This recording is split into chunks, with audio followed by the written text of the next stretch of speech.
Test 1, 2. To All the right. folks in the audience, we're going to get started. So if we could please ask you to take your seats. Thank you. Thank you. All right, colleagues, we're going to get started. I want to say thank you for so many of you getting here early. Recording in progress. For our early, to begin our meeting a little bit early. And so I'm going to call our meeting to order. And I'm going to ask, Elaine, are you doing the roll? Yes. Abekoga, Blankley, Burt. Here. Burt is present. Cohen, Davis. Here. Davis present. Dean. Present. Dean. Lee? Dean. Oh, Dean, sorry. Foley. Here. Foley present. Jane. Jane. I saw him earlier. Kamei. Lee. Lee present. Lee present. Lee Ing. Mahan. Montano. Here. Rennie. Torres. Present. Torres present. Turner. Vice Chair Lopez. Here, and I do see Jane in the chamber. Thank you. And Chair Chavez. Here. We have a Thank you. quorum, Madam Chair. Thank you so much. Colleagues and to the public, for our closed session meeting, we have one item, and that is noted on the screen. Well, maybe not so much. Closed session. Oh, there you go.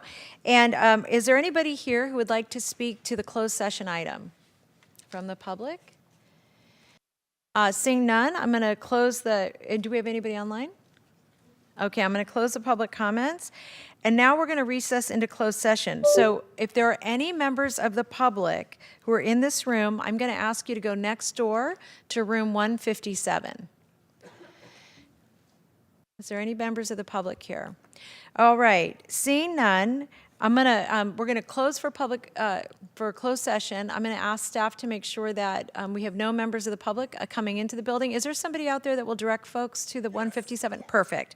All right. So with that, I'm going to just start by making a quick comment, and then I'm going to turn it over, I think, to Aston.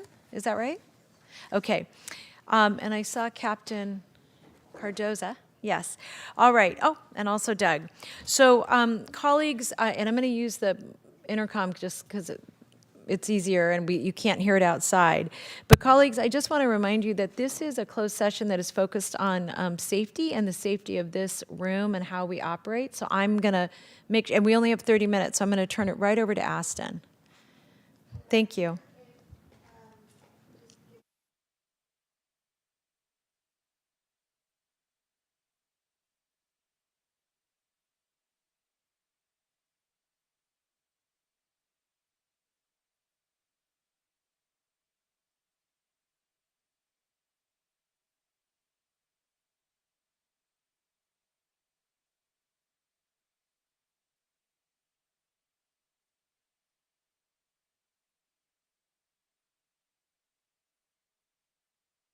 Recording stopped.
And then Captain Cardoza, Recording in progress. if I could get you and Doug for a minute.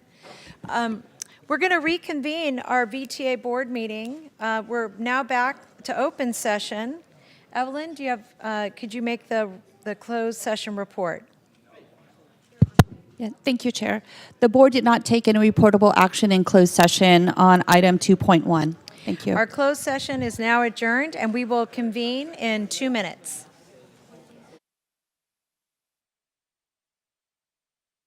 Recording stopped.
Good evening, everybody. Good evening, everybody. Thank you. My name is Manolo Gonzalez Estay. I'm here to announce we will have Spanish translation for items tonight, particularly for the item for the East Bay Regional Connector for the public. Mi nombre es Manolo González Estay. Yo estoy aquí para ayudarles con traducción. Si necesitan traducción en español o inglés, por favor, díganos y cuando tienen que subir, yo le hago la traducción, particularmente para el proyecto de Eastridge. Muchas gracias. Cualquier cosa, estoy atrás. Voy a estar acá. Hey, Manolo, this is Carolyn. Since the thing is time certain, we may also want to do that announcement again at 6:30, just in case people just start to come later and they're not here right now. Thank you.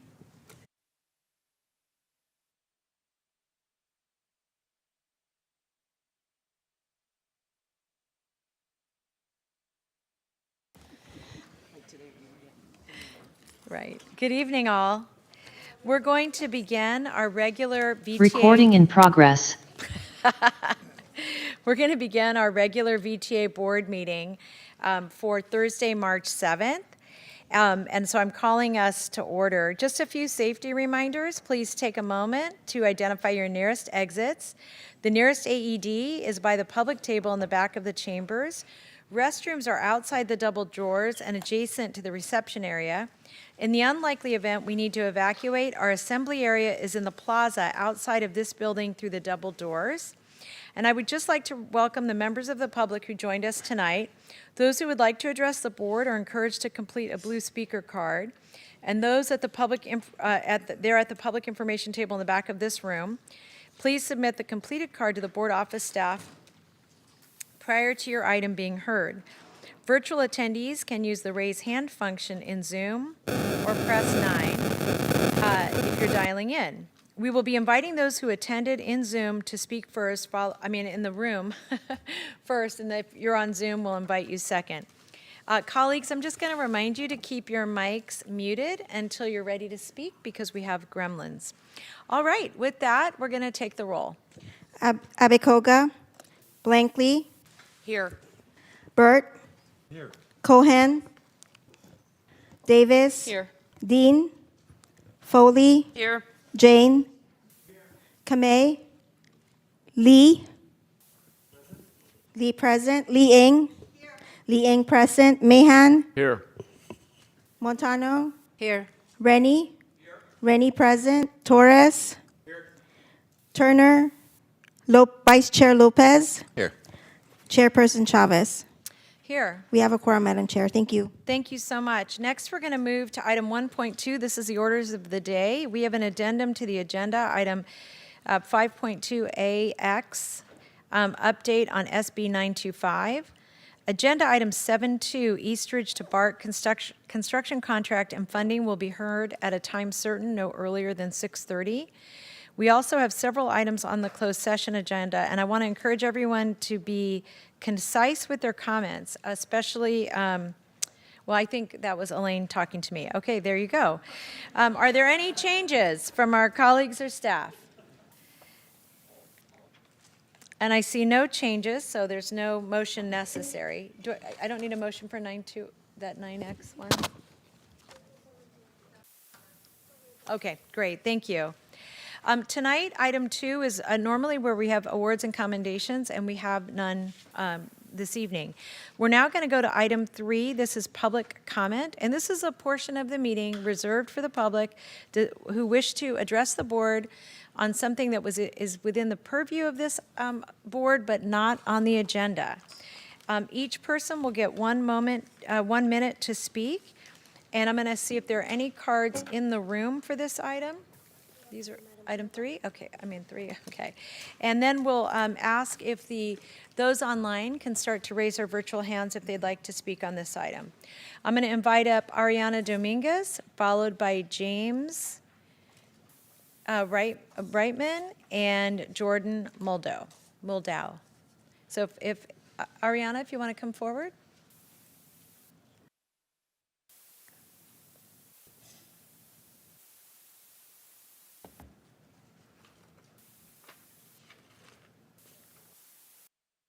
welcome. And for all the names I called, feel free to come forward now, and you can get in line. Thank you. Welcome. My name is Ariana Dominguez, and today brought with me a few families right here in the back to share my concern on the topic of security for VTA light rail stations. What brought us here today is to share our experience with VTA security, specifically with the light rail station. On June 11th, 2020, my father was murdered directly in front of this station. No footage was recovered. And it leaves us wondering every day why our city, who has millions of dollars, provide adequate security at these stations, especially in these neglected and compromised areas. Home to us, and we feel like it's an important topic that needs to be discussed. And we will continue every day for justice for my father, Greg Dominguez. But we need you guys all to know that there is a serious need for updated security so this does not happen. Ariana, thank you very much. I'm very, very sorry for your loss. And the head of our security team is actually here. And so I'm going to ask Aston if you could come over and speak with Ariana and her family. Thank you.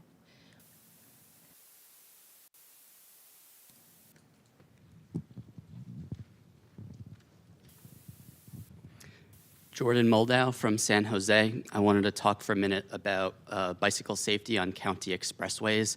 On, I believe, February 14th, a woman was killed on the county road that is Foothill Expressway. I'm not sure if the cause is currently known, but there was speculation that the bicyclist might have had to swerve out of the bike lane to avoid debris that was in the bike lane. So in VTA's capacity as a collaborator with the County of San Jose, the County of Santa Clara, more attention needs to be paid to countywide Vision Zero on the roadways that the county is responsible for. I also wonder, because people do bike on the expressways, even though it is not super safe. In VTA's capacity as a transit operator, I also wonder if there's unmet demand for transit operation along those corridors. So something for VTA to think about. And then also just something for VTA to think about is a countywide bike plan that considers the bicycle network of county roads as well as local roads. Thank you. Thank you. Do you want to send your staff to talk to him? And Jordan, you have someone here who's going to speak to you also. Hello, my name is James Whiteman. This is James Whiteman. Yes, yesterday I saw under Civic Center Light Rail Station, I saw bums out there. You guys should not be allowing bums on your light rail stations. And I was checking on my computer the April 29th service changes. Light rail, they're saying some service changes will be made on weekends due to passenger volume and stuff like that. And I also want to know, when are you guys going to start closing down light rail for construction activities? When is that going to take place? Nothing else good to report. Well, when is that going to take place? I heard you guys are going to start closing down you guys are going to start closing down light rail for activity, construction, stuff like that. I don't know when it's going to start taking place. Bye-bye. Thank you, James. I have no other blue cards for this item. I'll now see if there's anybody online that would like to speak. There are no hands raised. Thank you. We're going to close the public comment period, and we're going to move to item 4. And this is our public hearings, which we have none today. We're going to go to reports, and this is item 5. And the first item, 5.1, is committee reports. And that is the Citizens Advisory Committee Chairperson's report will be provided by the newly elected CAC Chair, Ryan. Welcome. Thank you. Good evening to Chair Chavez, Vice Chair Lopez, General Manager Gnat, and members of the board. So we had our last meeting on February 7th. We had a couple of good discussions. The first was on the Monterey Corridor Community-Based Transportation Plan, which is on your consent agenda tonight, 6.3. We had a robust discussion, asked questions. A few members encouraged VTA in the city of San Jose to consider additional safety measures, such as raising some crosswalks so they act as speed bumps, which I know exist in a few places in Palo Alto, as well as when there's an opportunity to raise bike lanes to be at the same level as the sidewalk, which I know San Jose has in a few places. We also had a few members suggest that the VTA board tweak the prioritization criteria slightly to increase points for safety and access equity over community benefit. But overall, we were very enthusiastic about the plan and recommend that the board adopt the plan. We also heard about the Transit-Oriented Communities Grant Program, which is on your consent agenda 6.7. Again, had a great discussion, learned more about the program. It was just an information item, so we did not take any formal action on it, but members were enthusiastic about it, and we hope that you and your communities apply for the grant funding when it becomes available this spring. Finally, I'll note we had a new member, Ali Miano, join us, but we do have several vacancies, so if you know anybody who might be a good fit for the Citizens Advisory Committee, please reach out to me or Michelle or Manolo. Our next meeting will be on March 13th at 4 p.m. at the VTA headquarters and also on Zoom as well. That concludes my report, and I'm happy to answer any questions. Thank you, Ryan. Let me see if I have any questions from my colleagues. I just have a request, and this is really for staff, is that if we could send out the applications again for the committee to the board, I think that might be helpful. I know a few of us have had ideas, and just that one little piece makes it harder to remember to do. Thank you. Thanks, Ryan. Thank you. Item 1B, this is a report for the Policy Advisory Committee, and that is in your packet and is also available to the public online. Item 5.1C, this report is from the Bicycle and Pedestrian Advisory Committee Chairperson, and I think that's also in the packet, unless the person is here. No. And then item 5.1E and D and E are also in the packet. 5.1F, this is Pat Burt, who's the chair of our BART to Silicon Valley Phase 2 Steering Committee, will provide a brief report. Thank you. And because I know this topic is of significant interest, I'm going to go through fairly thoroughly, but what are the outcomes. But I did want to make sure everybody saw that there is a 2-page summary in the packet. And then I also want to encourage folks to look at the Governance and Audit Committee's presentation from today, where the Auditor General provided a real helpful analysis of the role of the Auditor General compared to the PMOC, which is the FTA project management oversight consultants that work on behalf of the FTA on the project. And so that the distinction between those roles, I think, is something that we've wanted to understand better and is now laid out well. So I'll just, first, we received staff project updates, and my understanding is we may have additional update tonight. Is that correct? Okay. Should I wait at the end of this presentation? Yeah, Tom, do you want to come? Or do it now from Tom? That would be great. Yeah, maybe the sequence would be best if Tom gives his report, and then I'll provide the additional information on the committee meeting. Okay, thank you, Chair Burt, and thank you, Directors. Tom McGuire, Chief Mega Projects Officer. So Chair Burt mentioned the Project Management Oversight Committee, the PMOC. They have been engaged in a really robust conversation with us, which you heard about at the Government and Audit Committee earlier today. I also told you at a previous meeting that as soon as we hear something in writing or anything official from the PMOC, that we'd share it with you as soon as we know. And we do know something now that is, I think, worthwhile to share with you. We've received our draft, not our final, but our draft risk assessment from the PMOC just a few days ago. It is closely on target with some of the numbers we've been sharing with you in terms of budget and schedule, but I do want to just share the differences with you tonight so you know in real time what we're learning. There, of course, remains very strong support from the federal government for this project. It's one of the most important transit infrastructure projects in the country. But let's go into the details. Next slide, please. So as you know, we spent as a requirement of our taking the next step towards our full funding grant agreement, we spent 3 days in January in a workshop with the PMOC, and they went away and evaluated closely our cost and schedule projections, and they provided some advice back to us. Again, this is draft advice, but I expect this is what the final advice will look like. Their advice is to slightly increase our cost estimate. You may recall we've been talking about a $12.2 billion project since October 2023. Again, because of the challenging cost environment that all big projects around the country are dealing with, they're recommending an increase of that number to the number you see on your screen there, $12.754 billion. It's about a 4%, roughly 4% increase. Again, my conclusion is that it shows that they believe that we have a pretty stable and reliable cost estimate. We just need to be careful about managing the risks going forward.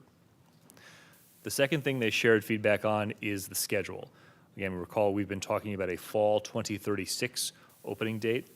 The advice that they gave, again, due to some of the challenges that are not just present here in Santa Clara County, but nationwide, is to add approximately 7 months to our schedule. So they're asking us to modify our schedule by adding 7 months and reaching the number you see on the screen in bold, May of 2037. And so we will be taking that advice and providing a revised schedule in our response to the PMOC. The final piece of input from the PMOC has to do with a federal policy, and this is where we get into the FTA's very conservative approach to schedules based on experience they've had with constructing agencies around the country, some of which don't have the experience VTA has. They require that no matter what else you do, when you apply for funds, and we're going to apply for the next step in the process, the New Starts engineering process at the end of, on March 31st of this year rather, that we put a more conservative date in our application. And the conservative formula from the FTA, which is not based on our schedule, it's a formula calculation, is for 2039. I'm just sharing this number with you tonight. We are not managing towards this date. We are not expecting to be under construction this long, but I don't want you to see us apply for a number and see that number be different than our target number, which will be May 2037, and be surprised by that discrepancy. So if I could have the next slide, please. So the next step is for us to finalize the risk review. We are preparing written comments and response. We'll get those back to the FTA on Monday, finalize this important step in the process. I don't think that our comments or our response are going to meaningfully impact the numbers I showed you on the screen. So I think this is likely the numbers we'll be taking into the New Starts engineering application on March 31st. We will have a much more detailed summary of this, including our response to the comments. I'll break down the FTA PMOC report and talk about what it means for all the schedule, critical path, and funding issues that I've been sharing with you in the BART committee, the BART Silicon Valley committee rather, on March 14th. And then finally, we'll be sharing a much more detailed financial and funding plan with you. Greg Richardson, the CFO, and I will be sharing that with you at the April board workshop, just so, again, you have some transparency in what sources of funds we'll be using and how we'll be funding this program. So that is my update on where we are with the federal PMOC. Thanks, Tom. And can we have slide 3 back? Because I just wanted to ask you to speak to the 2 different dates, completion dates here, and to explain for everybody what the P65 means under the May 2037 date. And then the following date is not what the PMOC thinks is probable, right. Kind of close to a worst case scenario instead. That's right. So P65 means that given all the risks that the PMOC and VTA have jointly daylighted and analyzed and put magnitude and likelihood numbers on, there's a 65% chance that the service will open on or before. There's a very good chance it'll open before May of 2037. You'll see that number is different than what we were talking about in October of 2023. We were using a P50 number back in October 2023. Again, I think it's appropriate, and we're getting that feedback from the PMOC to be a little more conservative and use the 65% number. The reason we use things like probability for something that I'm sure feels so deterministic, like step after step after step, any one of those steps can go wrong, and it's our job to make sure that we keep the critical path steps moving so that we always hit this revenue service date. We'll be talking about that every month in the BART committee, but that's what that number means. The February 2039 number uses a very blunt and conservative approach from the FTA. They simply say, take your schedule, wipe out all the risks, and just add 25% to it. And so it adds an enormous amount of time to a project that is over 10 years of construction like ours. Again, we're not managing to that. We're not gonna, we're not asking to be held accountable to that. We're saying that we can't apply for the federal money without that number, and that's what we'll do. Thank you. All right, so returning to the report from the last meeting, I just want to first run down additional topic areas that Tom and his team provided information on, and they're in the written report from that meeting as well in greater detail. So the first was on station designs. The second was on organizational and reporting structure of the project team.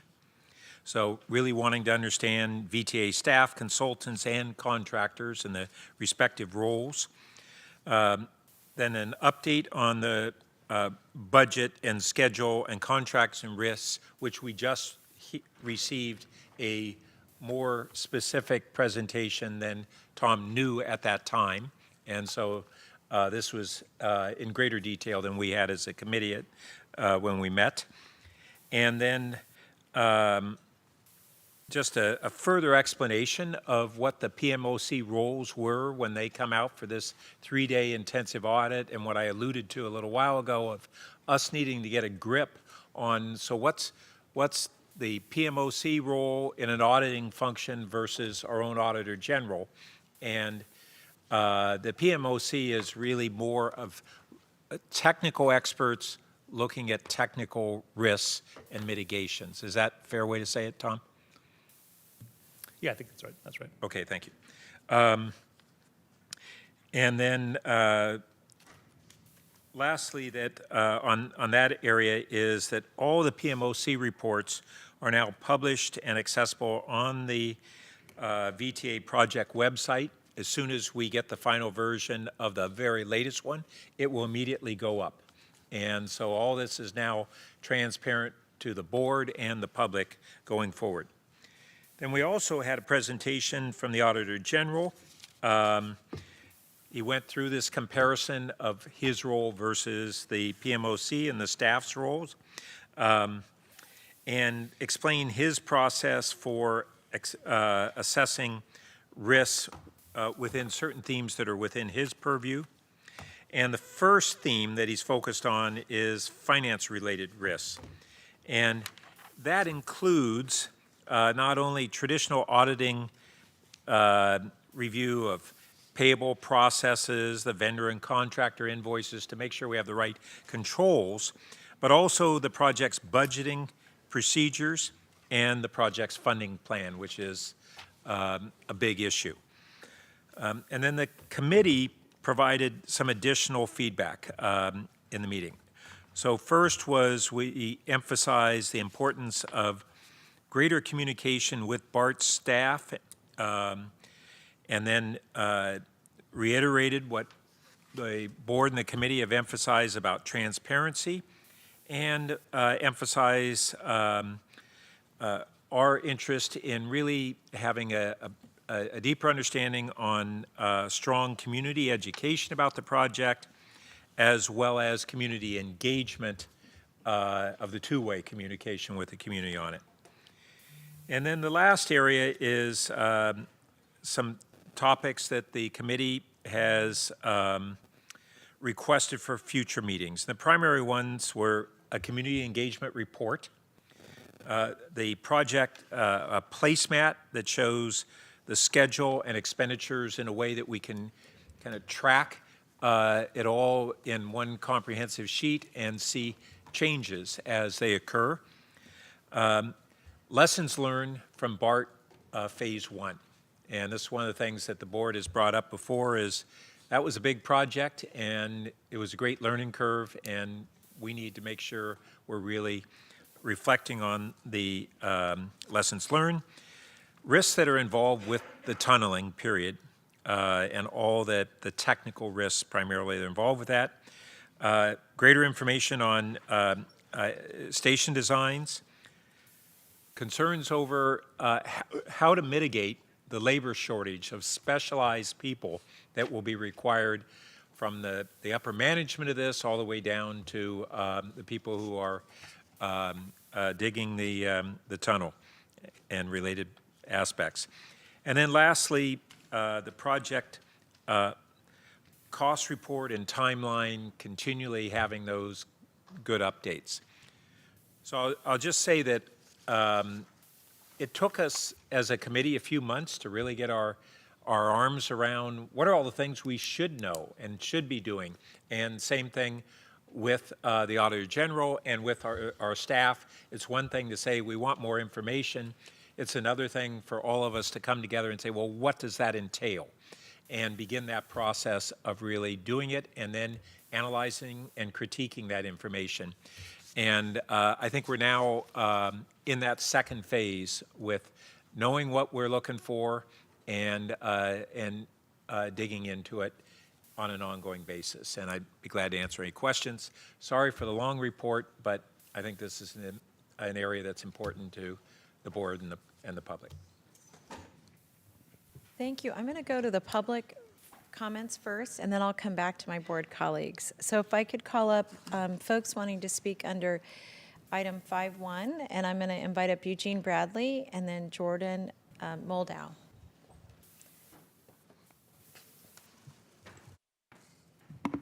Evening, board members and staff. Eugene Bradley, Silicon Valley Transit users.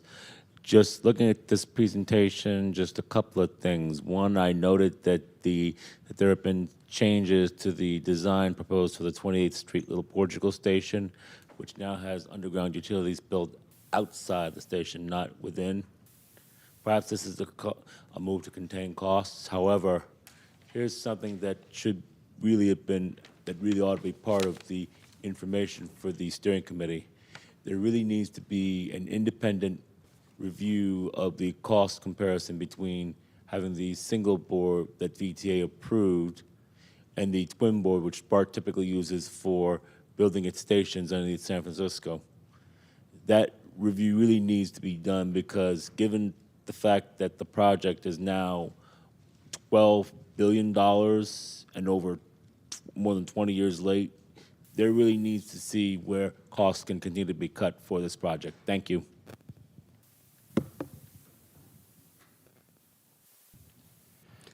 Hi, Jordan Moldow, speaking on item 5.1c, the BPAC report. I hope everyone will read it. It's very short, but extremely important. It details that essentially VTA needs to work with bicyclists and make sure that we're doing everything we can to combat the climate emergency, aggressively going after VMT reduction measures, and anything else that we can do to move people over to transit or biking and walking. All that stuff is going to be absolutely essential in order for us to achieve our climate goals. And there's a lot more detail in points 1 and 3 in the report. Point 2 is kind of related to what I talked about during open comment. And again, I just really want to emphasize the need to move people, to support people who want to move their mode of transportation to bikes. And we really need to invest more heavily in that and in VMT reduction measures. Thanks. Thank you. Do we have any comments online? No. All right, we're going to close the public comment period. I'm going to come right down. I'm going to start with Suds, and then I'll go to Carmen. Suds? Okay. Yes, this might be for Tom. What we have is a draft from the FTA. when is the final application due? I think I might have heard September is that date for that. And what will change between this and the final application? So we have two big pieces of homework to get done this year in this make or break year. The first is we're going to submit our New Starts engineering application, which is the next phase in the process towards the full funding. We're going to submit that on March 31st of this year. And then we're going to submit our application for the full funding grant agreement in July of 2024. So those are our next two big steps. And I just want to clarify that right now we have the draft risk assessment report. Correct, yes. We're giving them comments, but we don't see any of our comments really making any changes at this point. Then we'll get the final in about 3 or 4 weeks. We're not sure, but they'll come back with the final on the report, and then FTA and us, we can release that at that time. That number allows us to put the application in at the end of March. We have to wait to get into New Starts Engineering, but they have had some of our documents from months ahead of time that they've been able to review, so it will primarily be this. And then once we get into New Starts, we pretty much turn around and put in for the full funding grant agreement application. Okay, and my second question was, I appreciated that Pat had mentioned that we need to work more closely with the BART team on this, because if you, just the example of the Santa Clara station, it's when we worked with the BART team, we were able to change the configuration so that it was a at-grade concourse, because there was some miscommunication about the constraints. So we really need to work actively with our BART team to negotiate some of those constraints. Thank you. Thank you. Carmen? Thank you, Chair. So a couple of questions. Well, thank you. First, thank you for the committee for really delving into this. So can you remind me, how deep is the tunnel going to be? It depends on which station we're talking about, but the distance from the surface to the platform can be anywhere from 50 to 80 feet. Wow, that's a lot. And the reason why I'm asking that is because, you know, we in San Jose, we have a huge aquifer, and so I'm really concerned about, you know, have we factored that in about when we hit water, and what are we going to do? Are we going to, where's all that water going to go? We have. In fact, that was something we talked quite a bit with the PMOC about. One great thing about the fact we've been planning this project for over 20 years is there's tons of data about soil and underground water and exactly where the aquifer is at different points as we travel east-west through downtown. We've got a lot of good data about that, and the construction technique we're using specifically aims to both build a tunnel that won't leak, but also minimize impacts to the groundwater as well. So we've got a great map, and I think we're ready to attack it. So I guess we're working closely with geologists, right? There's a whole team of geologists on the All team. right, Yes, there is. great. Okay. Thank you. That was my question. Thank you. Thank you. Anybody else?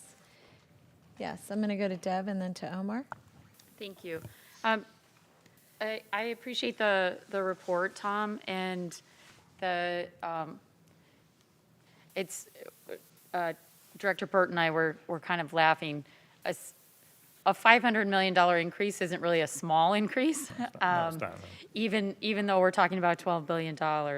I did want to ask, in terms of the risk assessment that just came to you, was there any comment about the single bore, and did they add risk for that method of construction? Because I know that's been a discussion in the public for many years now, and I just wanted to know what the federal view on that was. Yeah, it's a good question. So the PMOC is looking at our design, our schedule, and our costs, and giving us feedback on it. They're not relitigating that issue that, you know, has basically been, in our mind, decided as a policy matter. But some of the pros and cons of the method definitely did come through in the assessment. So the idea that the single bore method will minimize the major utility disruption that often comes with these and property impacts, I think that played very well in our favor. the size, the volume of soil being pulled out, the cost, and the time it takes to dig the tunnel certainly was more on the risk side. So I think the issues that are behind this choice to go single bore did play out in the risk assessment, but they didn't do a side-by-side. That wasn't their assignment. Okay, thank you. Omar? Great. Thank you so much for your presentation, and definitely looking forward to other presentations as I sit on the oversight committee. But at the last oversight committee, I felt that we rushed a little bit. We rushed on the station redesigns, and I know that our Little Portugal community is really concerned of the new redesign of Little Portugal, and so I'm happy to hear that we're going to continue to have community outreach meetings or planning meetings with our community, especially when it comes to the station redesigns, which I know some of us are concerned about that too, not only our community, but some of us on this board. And so, moving forward, I hope that we continue to have robust dialogue with our East San Jose Little Portugal community. So, thank you. Thank you. All right, with that, I'm going to move us on then, and thank you, Pat and Tom. We're going to now move on to our item 5, and this is our general manager's report.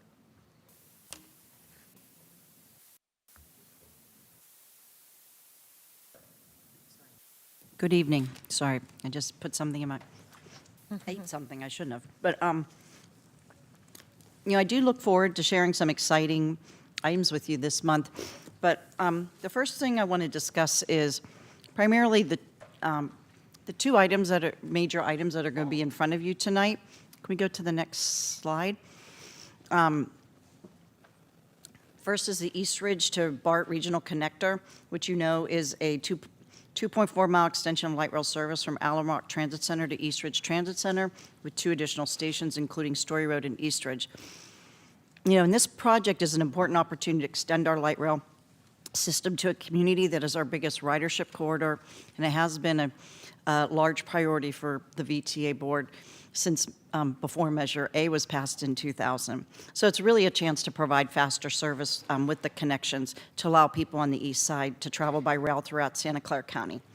And tonight, the board will vote on the contracts involved in building this extension, and really I look forward to that discussion. And I really want to thank your participation at the board workshop that we had, and it was valuable to hear the comments from the board for this as well. So I appreciate that. The next item that I want to talk about is how important this BART Silicon Valley Business Resource Plan is that will be coming to you tonight as well. This issue really does look out for the small businesses during construction of the final BART extension. We've heard over the many years I've worked here at VTA about the transit mall in the downtown and what it did to the businesses down there. And so I was here and had just taken over the project when Alum Rock was all dug up, and those businesses really suffered greatly on the east side. So this plan is something that we have always focused on when we went into phase 2. We're developing just after critical lessons that we did learn, but also we went out and actually, as Bernice will present later, really talked to the other agencies that have implemented this also in other parts of the country. So the one thing that I really want to say is that both of these projects, what's so important tonight is how much they help serve, support, and protect the small businesses that are on the east side and the east side residents. And this is a big night for us to have these focuses, and also in the downtown. So I really appreciate your attention to these two items. Now on a lighter note, we're asking the community to put their thinking caps on to come up with a creative, catchy name for the giant tunnel boring machine that's going to drill a 5-mile tunnel through downtown San Jose. And VTA will launch a naming contest on March 15th, so stay tuned for more details on that. And I encourage all of our board members to get the word out on your own social and newsletter networks and platforms about the contest when it comes out. So this should be actually quite fun. I actually think the naming contest starts March 18th, correct? March 18th. And we'll actually have to find out whether it needs to be named after a woman or not, because there is some superstition about that for the people who work in the tunnel, correct? That's what we're hearing, so we will find out. I don't know the superstition. They like them named after women, correct? Yes. We'll find out why that superstition holds. Right, that's a good point. So any help that you can do to get that word out is great. Next, I want to talk about Operator Appreciation Day. I want to remind everybody that that is also coming up on March 18th, and VTA is planning some special events to show our appreciation to our bus and light rail operators and to encourage our riding public to do so as well. And you'll notice some of the messaging about the special day on our social media channels, on our buses and light rail trains, and we'll even have a bus completely wrapped with a notice to ask our riders to please reach out and acknowledge and thank operators for the work they do to get people where they need to go. And we're actually planning special treats for our drivers on that day. And so it's always a very nice day to be able to actually show our appreciation to them. And, you know, I encourage all the board members, if you have time, to please mention this special day in your newsletter as well. Ask people to go out and say a few kind words and appreciation for our bus or train operators. And if you're out there as well, please do that and tag VTA. So thank you. And the next item I'm going to move to is actually the government affairs update, and that's in your packet. But one of the most critical things that's going on and moving at quite a rapid pace is Senate Bill 925 by Senate Member Wiener. And I actually want to turn it over to Jim, and we're going to talk a little bit about this this board meeting and then in April as well. And there'll need to be more discussion about this regional measure proposal. Thank you, Carolyn, and we do have a brief presentation on this issue. Your colleagues who serve as MTC commissioners have heard a great deal about this over the past couple of months. The genesis of this issue is with the fiscal cliff that was faced by several of the transit agencies in the Bay Area due to the catastrophic decline in ridership, and it especially impacted those transit operators who were heavily dependent upon fare box revenue. So Senator Scott Wiener, who has been an active, ardent, and impassioned champion of public transit, has been trying to put together a package that will allow for additional funding for transit in the 9 Bay Area counties. And we think that that is a very good thing. And I will tell you, Carolyn asked me to put together a list of the good and the bad on this. And I say, the good is there, but the bad is a longer list, so bear with me on this. Carolyn mentioned that things are moving very quickly.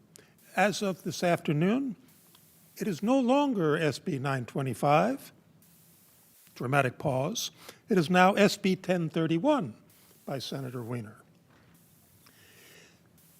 This proposed legislation will provide the Metropolitan Transportation Commission with the ability to place a measure on the ballot to fund transit and transportation. No earlier than November of 2026. Various parties have proposed language for this bill. The senator was originally scheduled to announce it. I'm sorry, could you go ahead?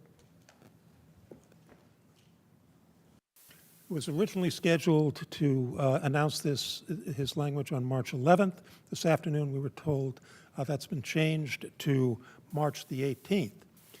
And we were also informed by his staff that one of the things that he will try to include in the legislation is $750 million in the transit category.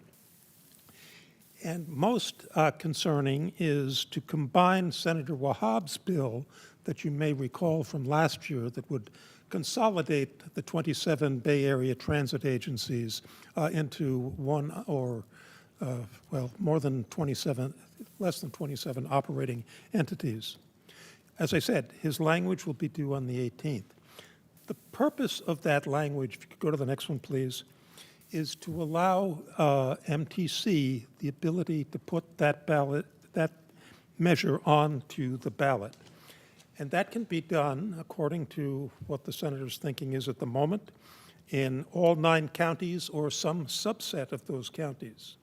This decision, according to the language we've seen so far, which is not in print, but all that we're hearing, is the decision would solely be by MTC, and there would be no opt-out to this provision, and there would be no sunset to this provision.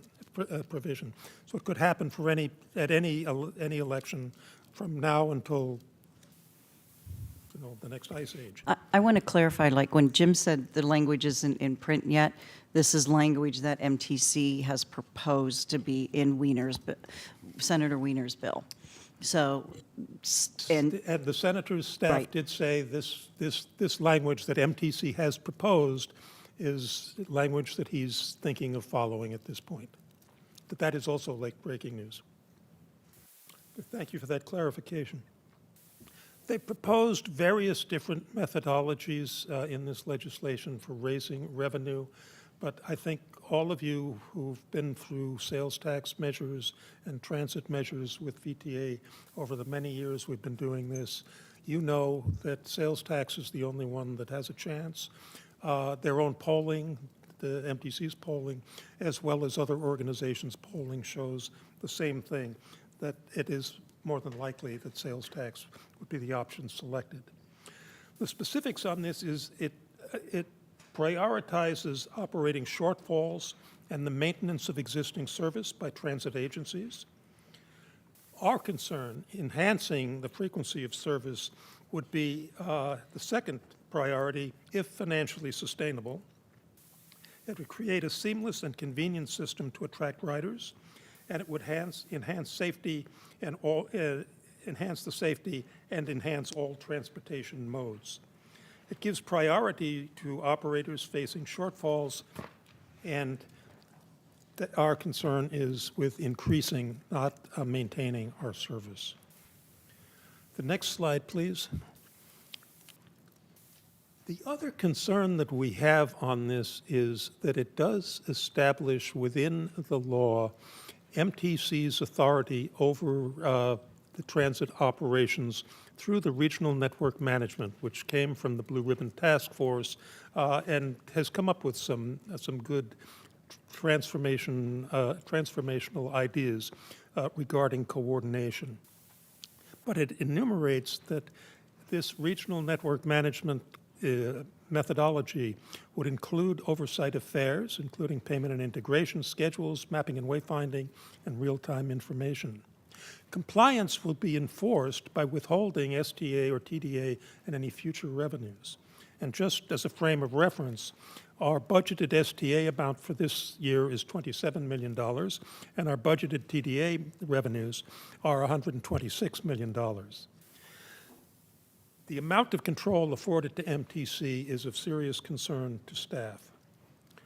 So in conclusion, the last slide, please.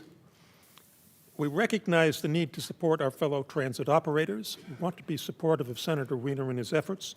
Coordinating on a Bay Area basis provides little advantage to VTA because 70% of the trips in Santa Clara County, all trips, not just transit, all trips stay within that county.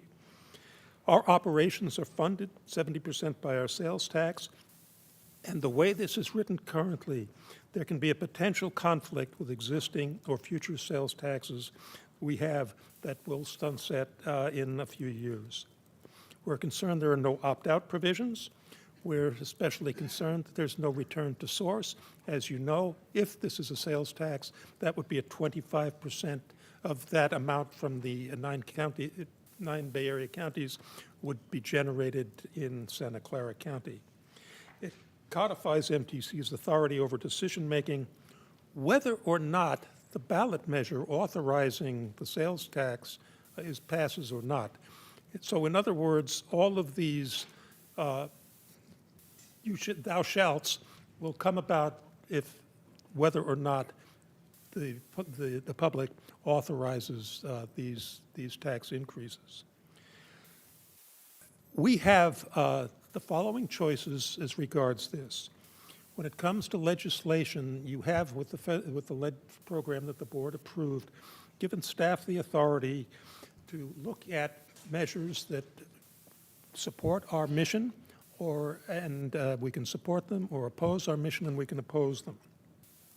So the options that you have at the state level are support, support if amended, oppose, oppose unless amended, and, I'm sorry, and oppose.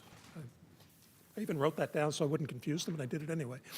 So that concludes the presentation. I know this is a complex area. A lot is happening very quickly. The language itself will appear in print, and there's supposed to be a press conference on the 18th by Senator Wiener. We have the concerns that I listed for you, and I know Mayor Mahan, Board Chair Chavez, and Member Abi Koga at the MTC meetings have been very vocal in expressing the concerns that VTA has outlined.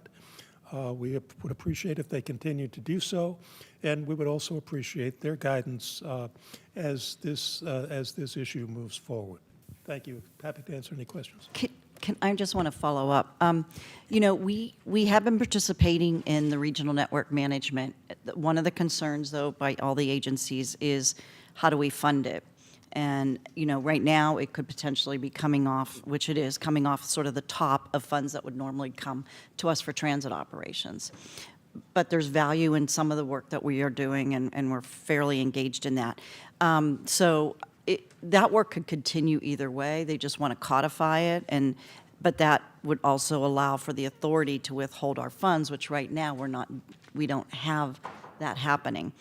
The other item that Jim hit on at the very beginning is and that as a late breaking news, is that $750 million floor is for transit operations, with their focus being on the transit operating shortfalls, could be very. There is only, that's per year, and there's roughly $1 billion per year that would be generated. So the question is, how much of that would return, or would VTA be able to get when we're putting in, I think Member Abakogi says we're 25% of the population, 28% of the sales tax revenues that come out of the region. What would come back?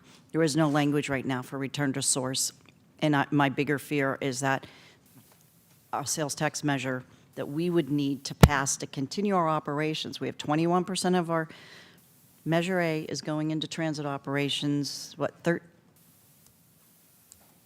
7%, according to Greg, 7% of Measure B is going into our transit operations as well.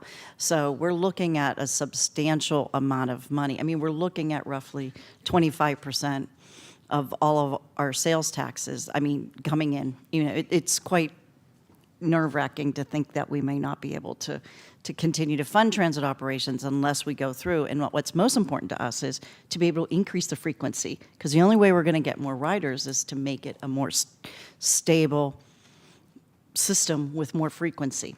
And so that's where we're moving. So it is one of the conversations that this board does have to have. So with that, what I'm going to colleagues, I'm sure there are a lot of comments and questions about this. What I would like to do is just acknowledge that I know we have our ridership and security safety statistics are in your packets, and they're also online. If it's okay, what I'd like to do is go to the public for public comment and then come back to the board for questions and discussion. Is that okay with everyone? All right. So we're going to wrap up this item, and I'm going to invite up Eugene Bradley, Jordan, Ryan, and Harry. And I apologize, colleagues. I know we're having a little bit of technical difficulties. It's not you, it's us. All right, there you go. Thank you, Eugene. Evening once again, board members and staff. Eugene Bradley, Silicon Valley Transit users. Great presentation by staff. I want to thank VTA for, first off, I saw a video of some of the 92 new buses that are coming up. One great thing that I've seen about them is that there's this red stop request buttons, which is something that myself and the Committee for Transit Accessibility requested for future new buses years ago. So it's great to see you don't have to reach as far for the cord when you're requesting your stop. Other thing, I had the chance to attend the Paratransit open house last week. Top notch, top notch. I'll address the new paratransit vehicles on a separate action item. Other than that, thank you.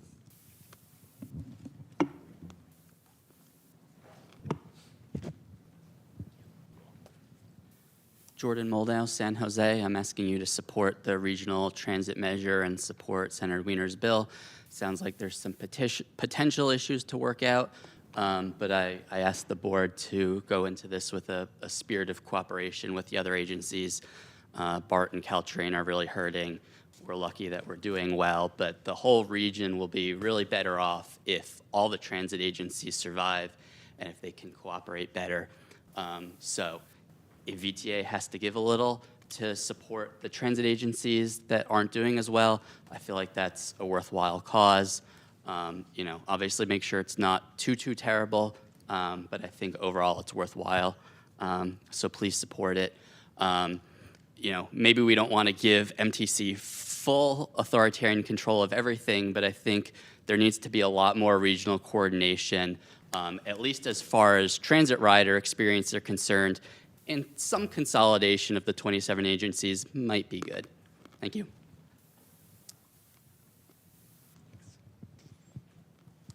Good evening. Again, my name is Ryan Globus. I'm speaking on behalf of just myself tonight as a San Jose resident. And I urge you to work with Senator Wiener and MTC to hopefully create the best legislation both for VTA and the region and ultimately support it. Just as a personal example for myself, I frequently take Caltrain to work. I'll often transfer to the VTA 21 or 523 if I don't feel like walking or biking all the way. And that trip might be considered all within the county, but it does cross over 2 agencies. And if Caltrain falls off the fiscal cliff, I won't be riding VTA as much. Yeah, that's it for me. Thank you.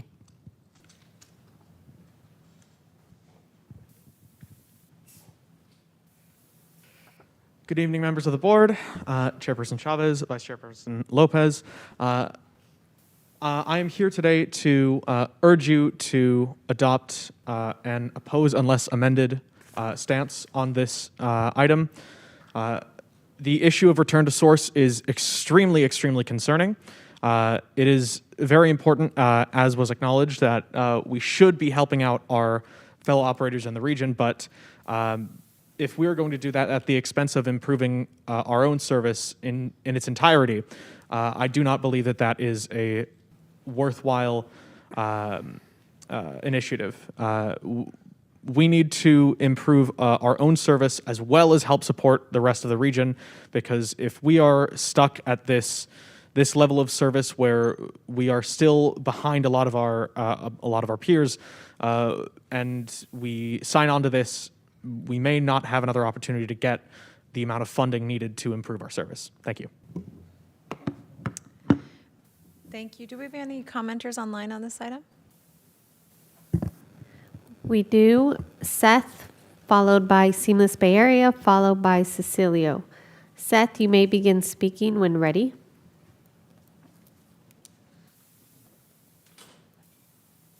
Hello, my name is Seth Barbary from the West San Jose North Lake area. I'd like to refute the second point that the council staff had noted about VTA not being impacted. The Clipper Bypass that the regional has supported has actually increased ridership by 43%.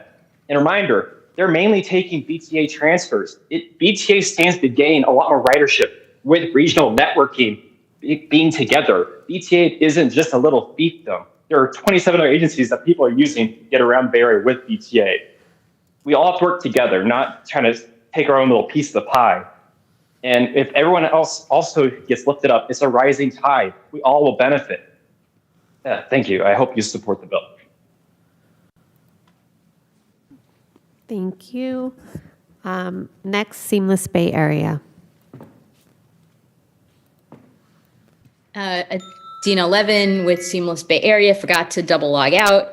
And also, like several previous speakers, wanted to encourage VTA to work with the author and other agencies and support the bill. Seamless is part of Voices for Public Transportation, which supports abundant transit and wants to see this measure fund VTA's visionary network as a part of that broad picture. The Voices as well as Seamless have done polling, and we strongly believe that there are progressive revenue sources that are feasible and viable and popular, and a sales tax is not in any way the only option.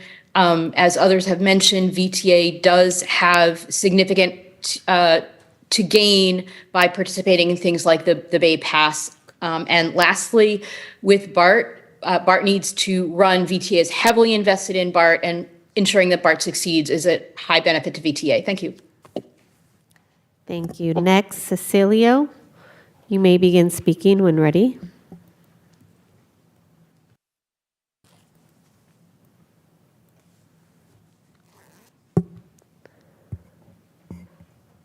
Cecilio, you may begin speaking when ready.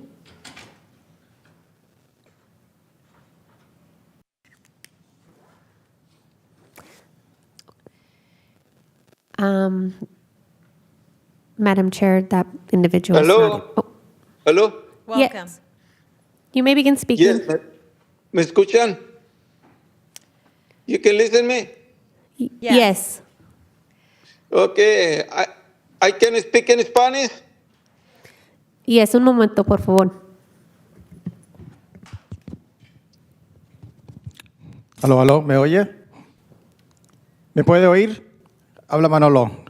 Por favor, dé su comentario en español y yo le voy a hacer la traducción al inglés.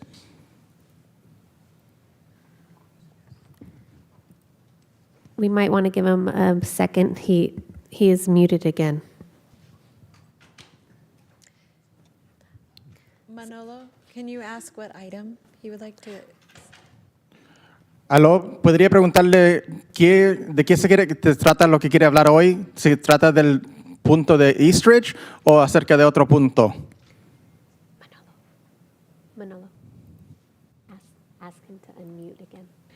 En su línea está el teléfono está apagado. Tiene que usted aceptar para poder hablar. El mute button, M-U-T-E. Si no, puede tratar después. If he gets back later on, we could try him later on. Okay. So. Thank you. I'm going to close the public comment section. I'm going to see if there are any thoughts or feedback from my colleagues about this item. I don't see any. Okay. So did you have more? Go ahead, Deb. Thanks.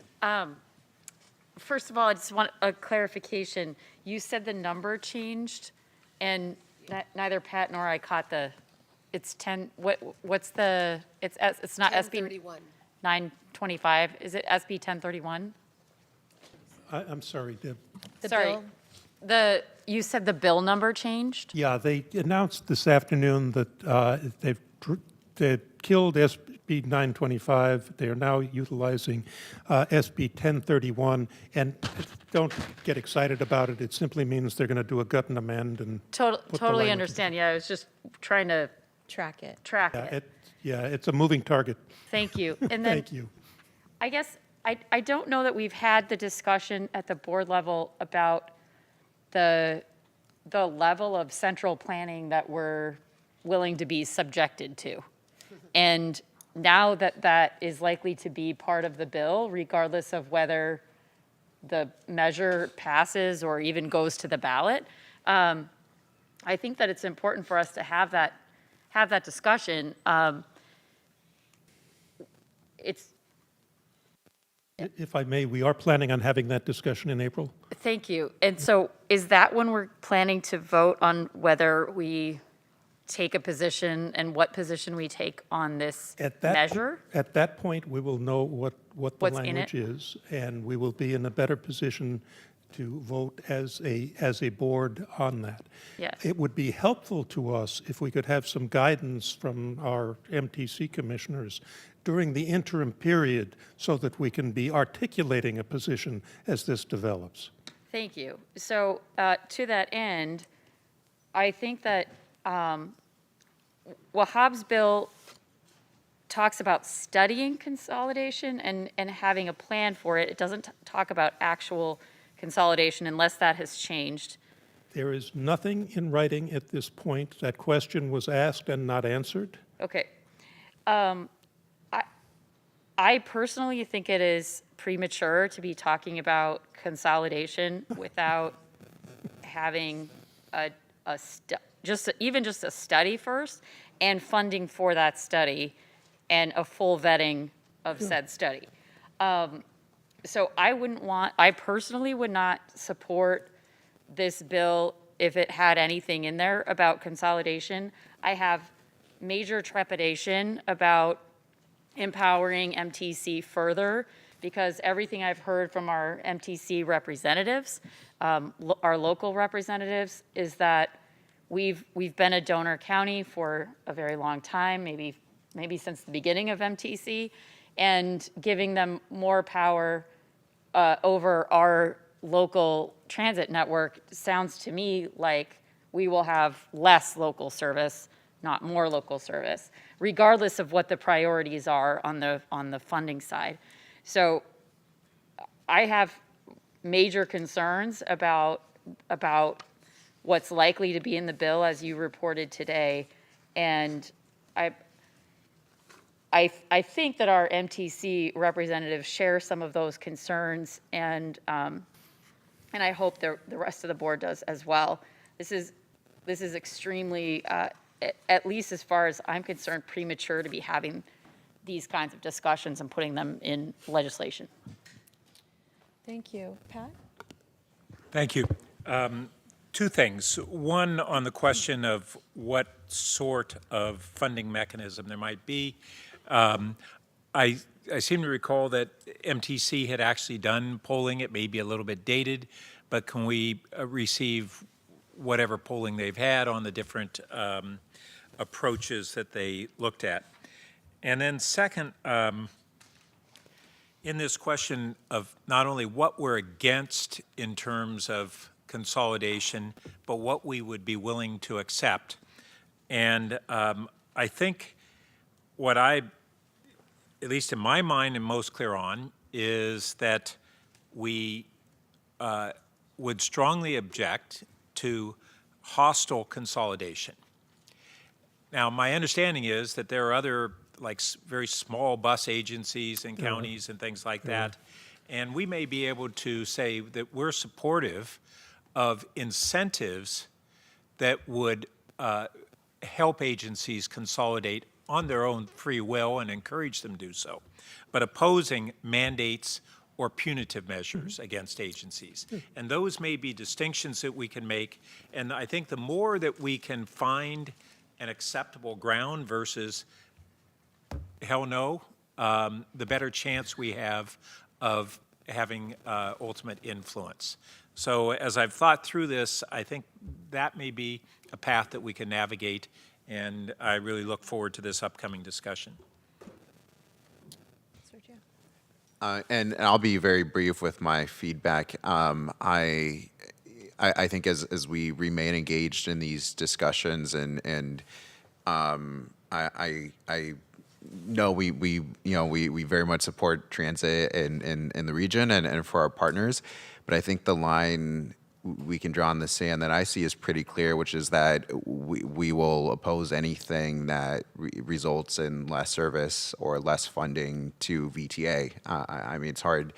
I think that would be hard for anyone to argue with, and I think would make our position very, very clear in terms of where we are and where we're not willing to give. Thank you. Pam? Thank you. Thank you for the presentation and interesting information about this new Wiener bill that incorporates Wahhab's consolidation philosophy. What's the timing? He's going to release his language on the 18th. Mm-hmm. It's at a minimum, it can be voted on in November of 2026. Is that what you said? And if I may, this bill is going through the legislature, and it talks about a ballot measure that could be placed before the people no sooner than November of 2026. Right. So, but the cadence on the bill itself is that probably through April to May will be the time frame. For us to weigh in and to make it a better Right. piece of legislation or kill the legislation or work to kill the legislation. That opportunity exists currently, and which is why I would like to work closely with our MTC commissioners as we formulate our approach before the board takes a formal action in April. Okay, thank you. That gives me an idea. So when we discuss this in April, we'll have a better idea of what specifically is in the Wiener proposal. Well, we'll know for sure what's in the Wiener proposal. And that Wahhab's bill has been incorporated into it.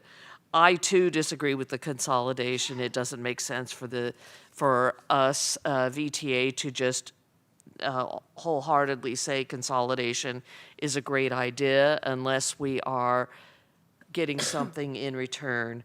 I also don't like that we're not sharing the revenue proportionate to the contributions to the revenue.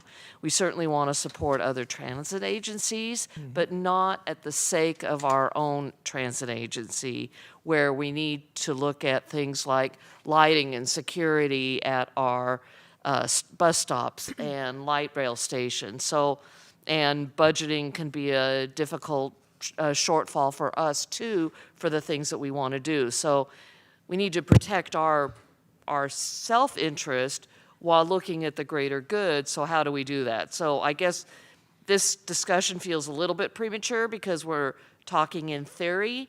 In April, we'll be able to talk in more specifics about what the real proposal is. So I look forward to that conversation. Thank you. Thank you. Is it okay, Mayor, if I go to Rosemary and then to you, because I'm going to actually volunteer you for something. So, go ahead, Rosemary. Thank you.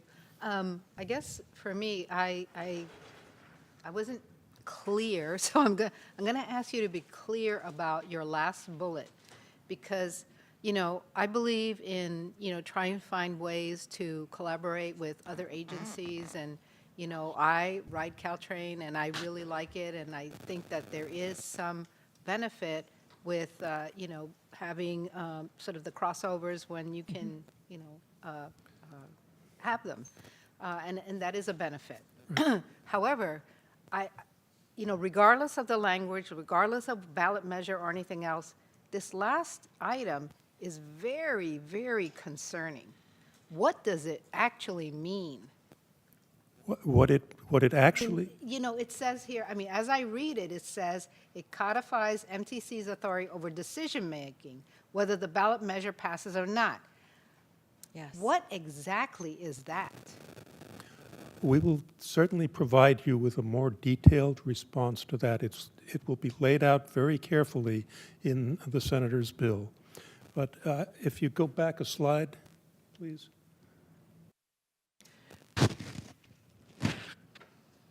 If you see under the regional network management, it talks about these specific items, and there are others as well, but it would include, fares, and that means fare setting. It means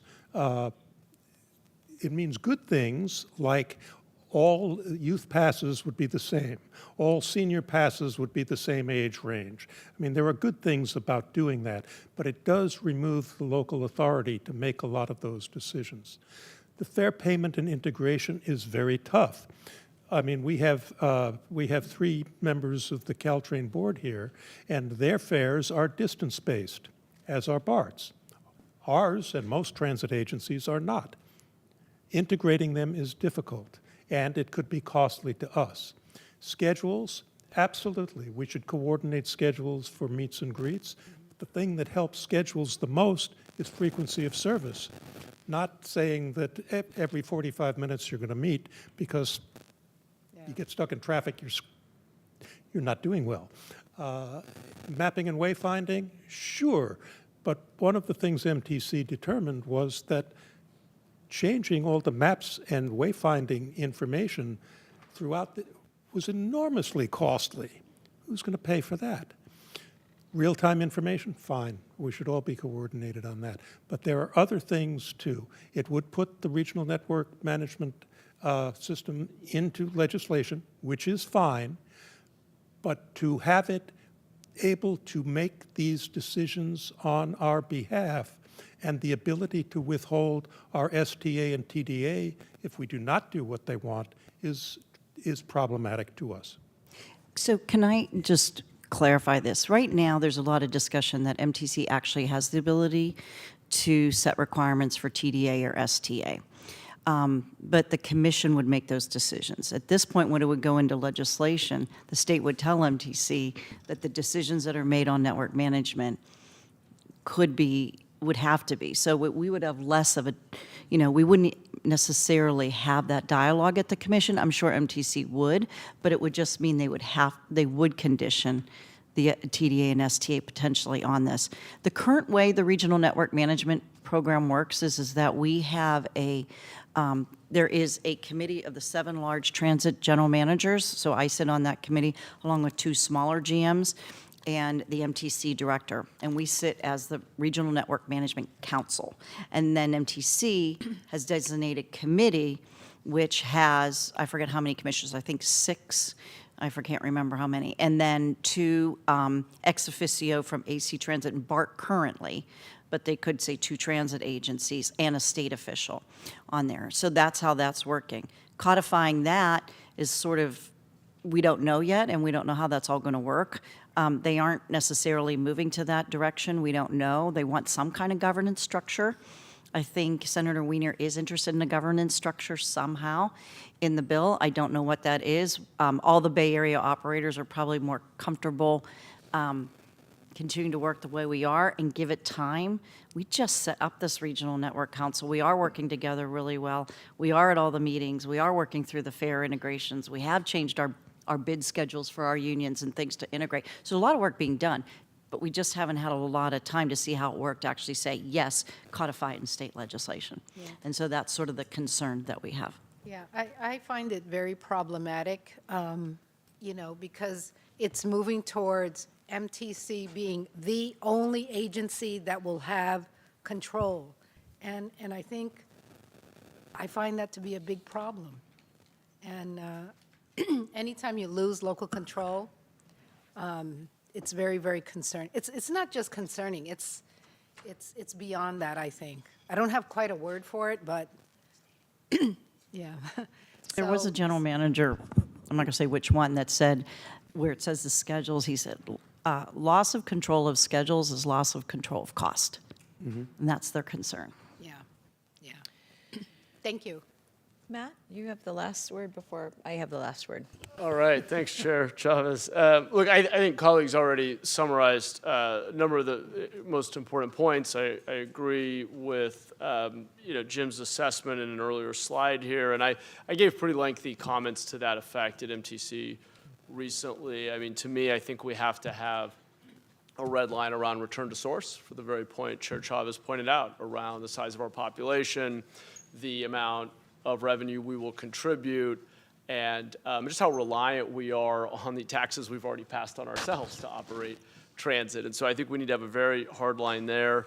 I have concerns about not having the ability to opt in or out, given that we will have measures coming up that we'll need to renew, and so timing actually matters a lot. I get there are some counter arguments around efficiency, and we are a regional system, and we want to be a good regional player and certainly have an integrated and high-frequency system around the region, but we have vital funding that is going to come up for renewal in the coming years, and we really don't want to undermine our ability to secure those renewals. I also have some concerns about MTC's just overall representativeness. I serve on the body, it does a lot of great work, but relative to our population, we are frankly underrepresented on MTC, which gives me some pause. So I know I'm going to pause there because I think Chair Chavez said she was going to assign me homework, but I'll just say I'm looking forward to working with Chair Chavez, who also serves on MTC, VTA staff, partners here, including Caltrain and others who have concerns, to make sure we're speaking with one kind of coordinated voice around protecting the interests of our residents here in Santa Clara County.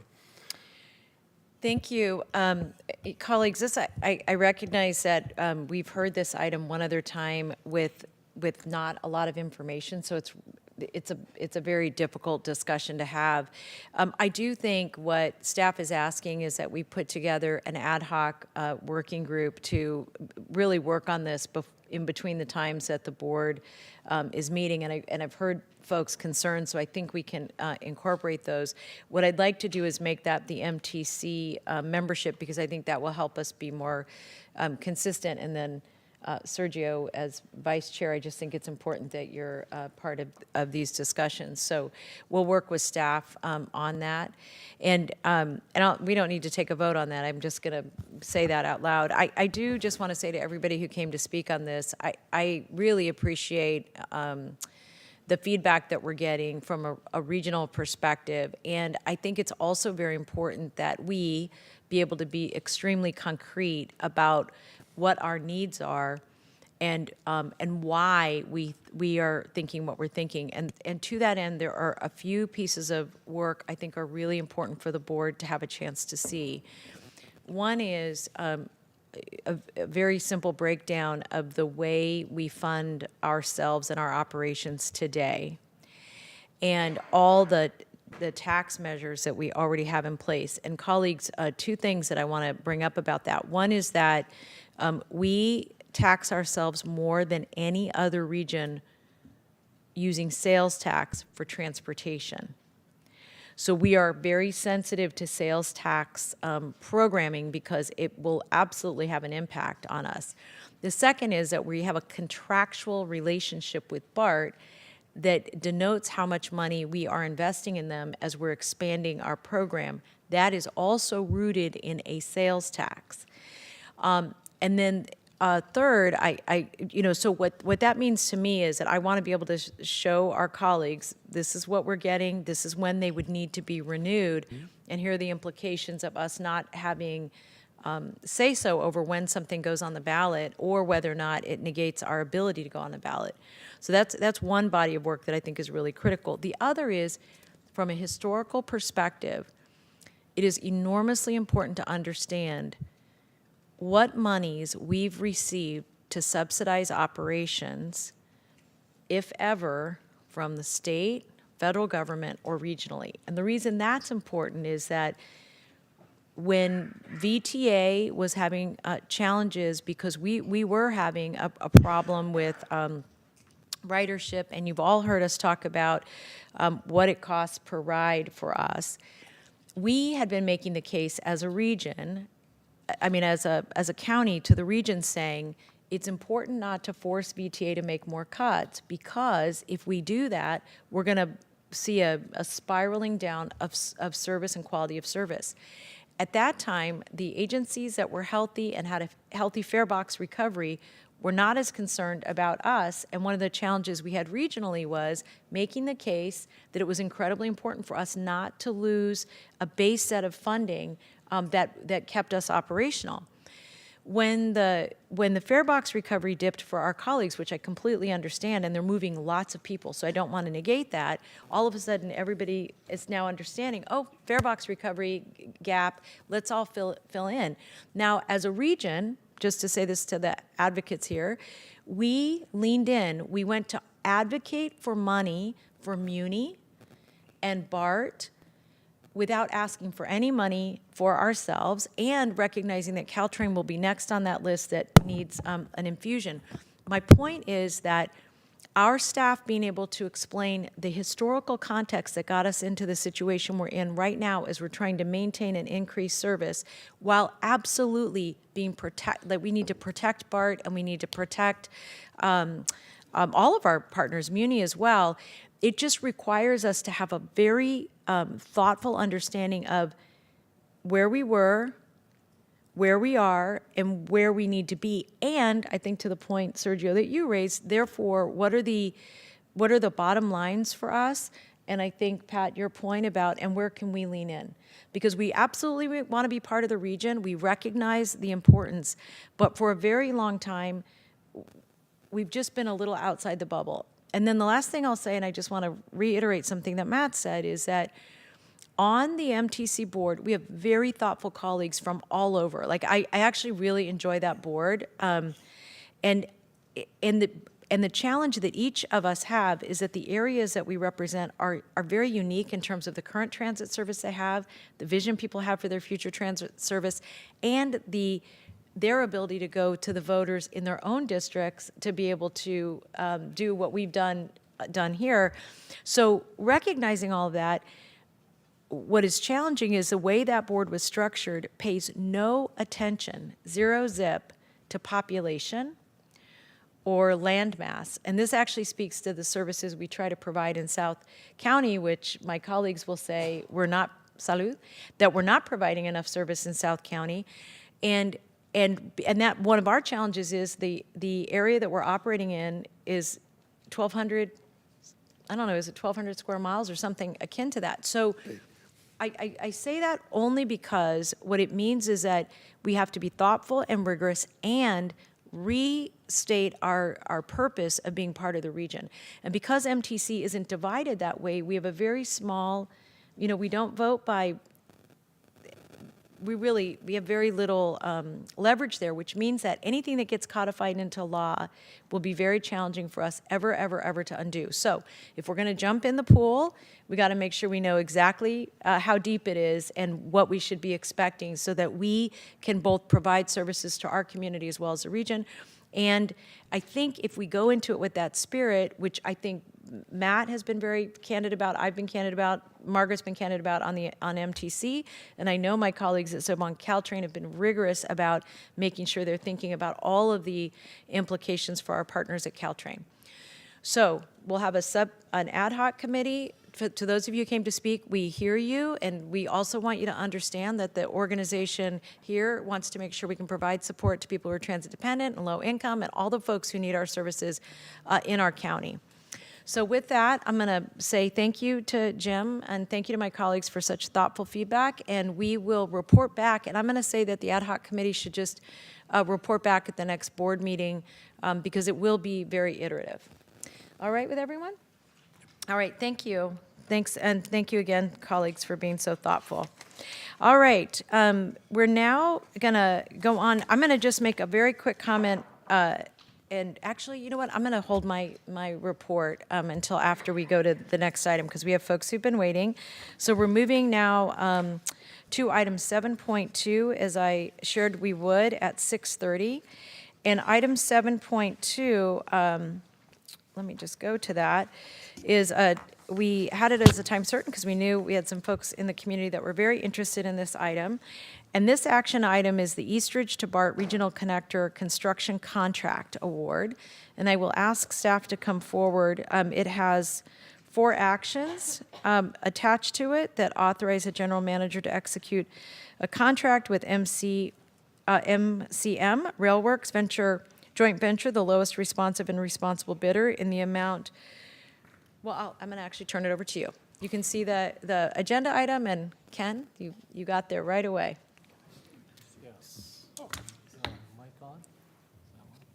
Okay, there. Good evening, Chair Chavez and Vice Chair Lopez and members of the board. My name is Casey Emoto, Chief Engineering and Program Delivery Officer at VTA.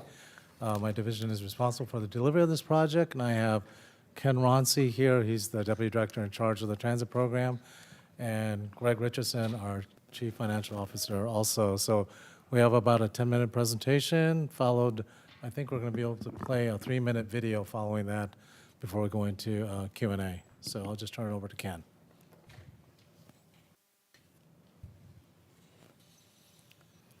Okay, I'm trying to send it to the next. Oh, there we go.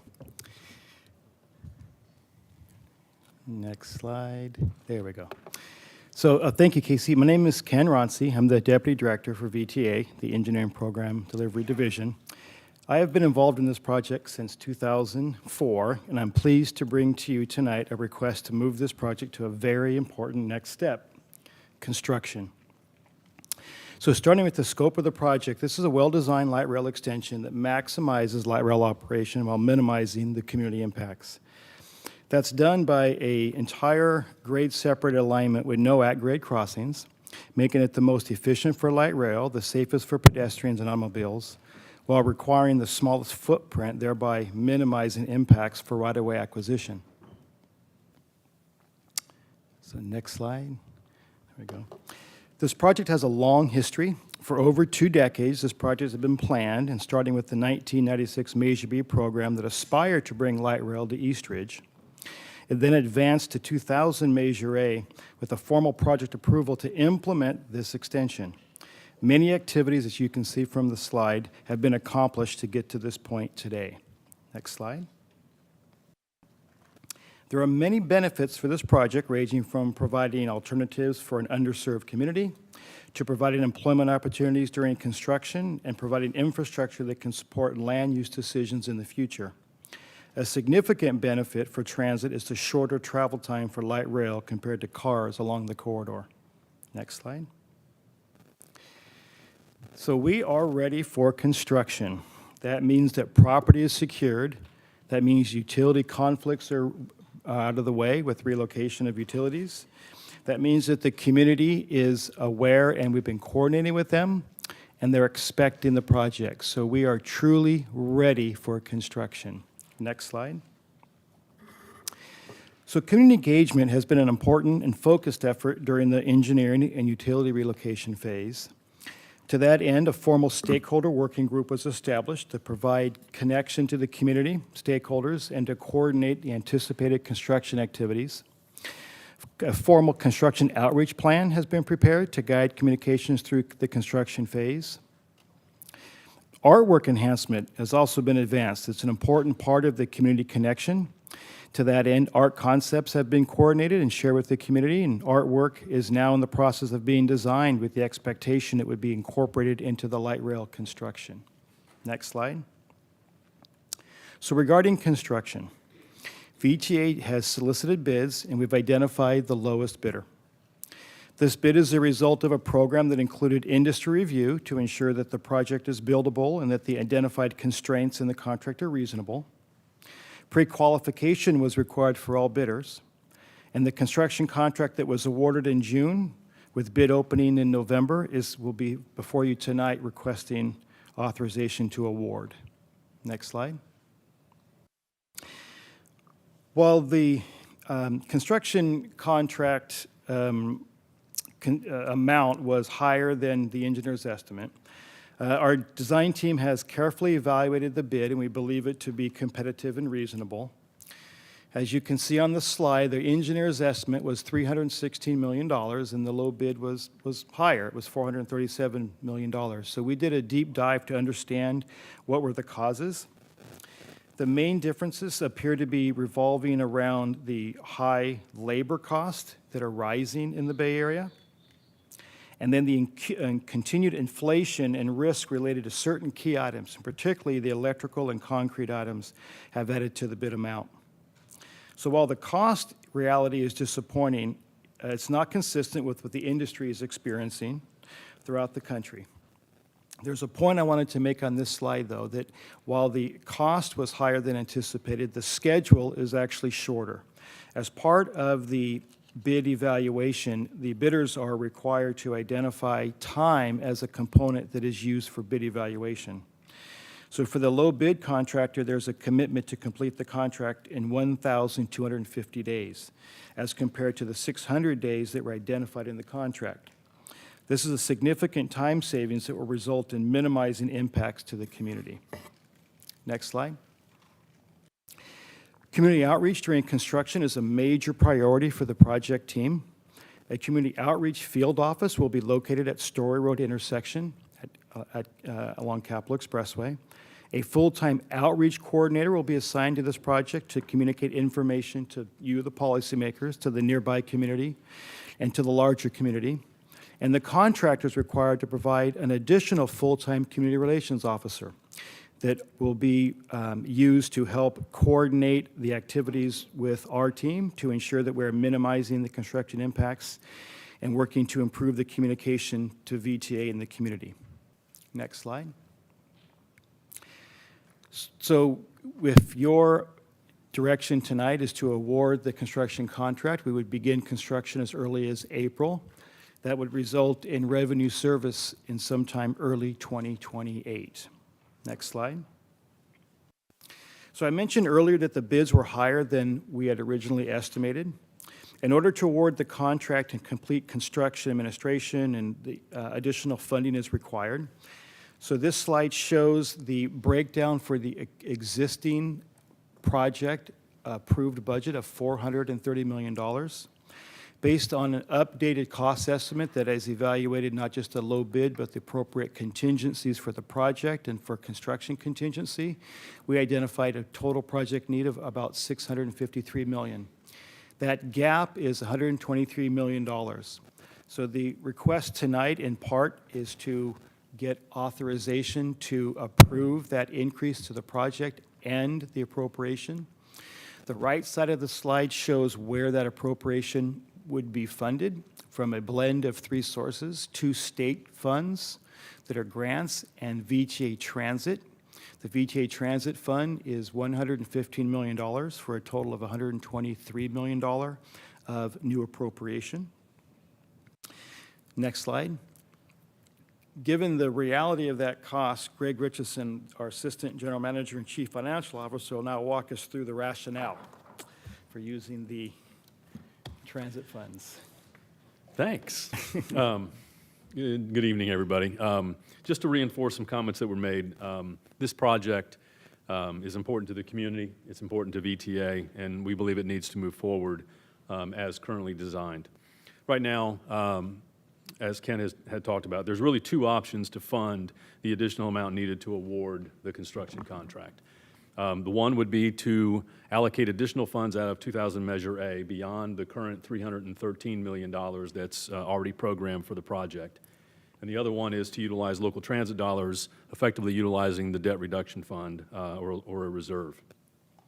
So as it relates to the 2000 Measure A, until we've completed the funding plan and the application process for the FFGA regarding the BSV2 project, we simply did not want to encumber these funds from Measure A until we absolutely know those funds are not needed.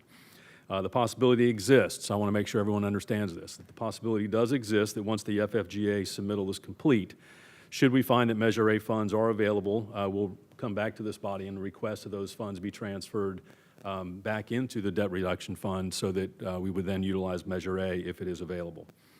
So that ultimately leaves the local transit funds as really the most viable option.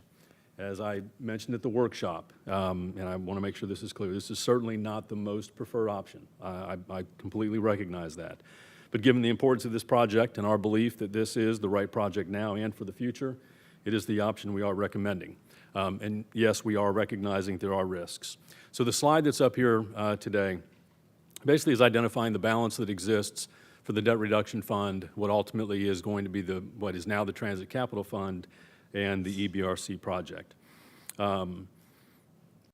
The debt reduction fund, when we, during the budget process and with actions taken by the board, we expected at the beginning of fiscal year 24, and you'll see that right about midway through this page, we expected the debt reduction fund to be about $217.7 million. And that we would have expected to be there for a while. Now, one thing about this is there was really no specific purpose identified for those funds at that time, but the general thought was utilized for significant capital investments to augment the local funds, utilized for investment in our network, basically to support the visionary network, but it was not necessarily identified at that time to be used for operating deficits. Now, with the allocation of EBRC, you're seeing the balance now go from 217.7 down to $102 million.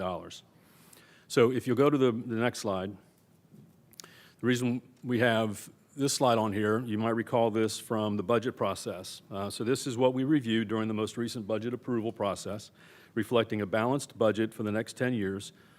We did have diminishing contributions to the capital fund, which was one risk that we did talk about. But the reality in this exercise here was we were not needing to utilize any reserve balances to cover any deficits.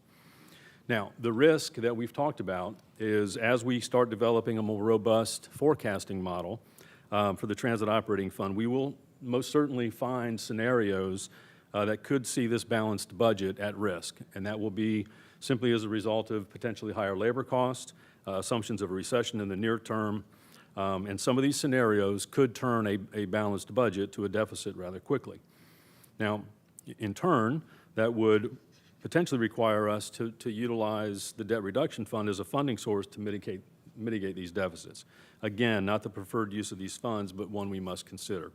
The other thing I want everyone to keep in mind is, as these scenarios are developed and as we go through it, we will be identifying cost reductions through that process as a mitigation to help the bottom line before we use any of the debt reduction fund for deficit purposes.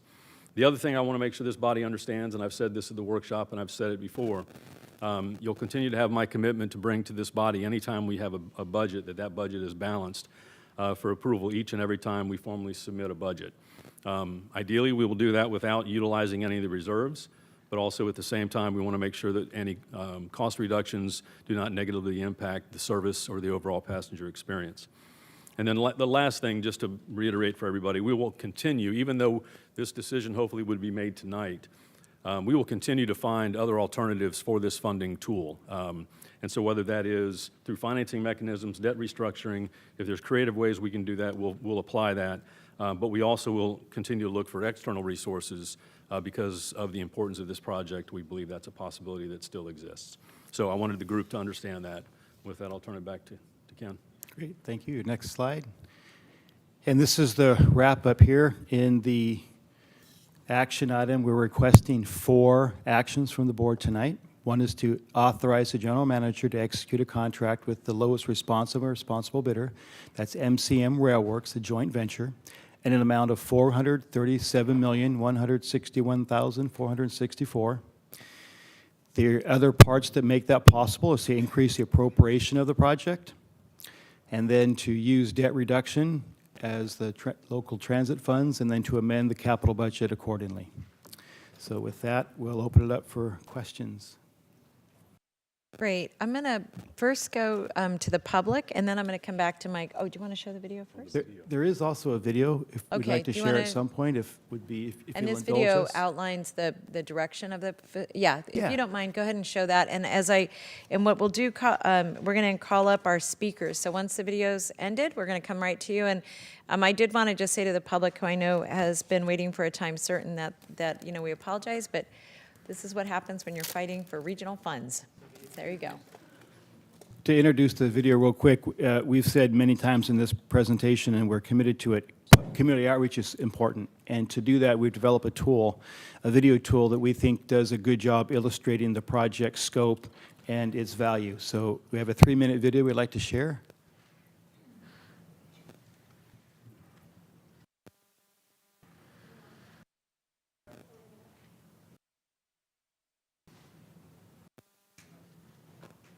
It is worth the wait.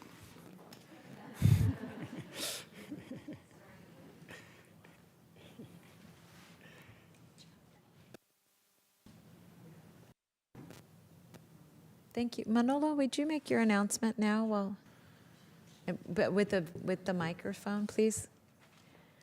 And then we'd like you to sing. I'm just kidding. I was going to say to your daughter, she can sing. Buenas noches. Si necesitan traducción al inglés, por favor, pasen la tarjeta. Si están en la línea en teléfono, por favor, cuando hablen, dame tiempo para que yo pueda ayudarles y hacer la traducción. Pero estamos aquí para ayudarles. Gracias. Thank you.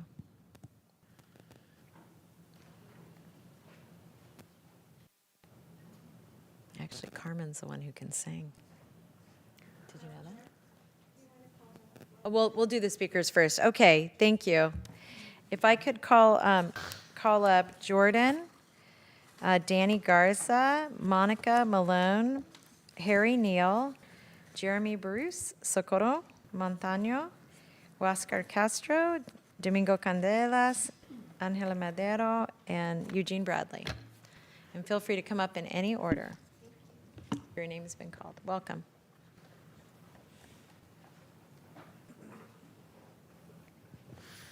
Jordan Moldow, San Jose. This is a great project. Please make sure this contract gets approved tonight without delay. It is unfortunate that you have to dip into the debt reduction fund. If that's the best course of action, then please do that. I kind of understand the rationale for not touching Measure A, but it also seems a little weird to me because I know that BART Phase 2 can draw upon Measure B funds, which, as far as I know, the light rail project cannot. So it's unfortunate. And also just keep in mind the east side doesn't have access to rail like downtown San Jose already has access to many pieces of rail. Yes, please approve this tonight. Also to the city of San Jose and the county and VTA, think about pedestrian access between the new light rail station and Lake Cunningham, because that can be a popular destination and it could drive a lot of ridership if it's well supported, which right now it really isn't. So please approve the project. Thank you.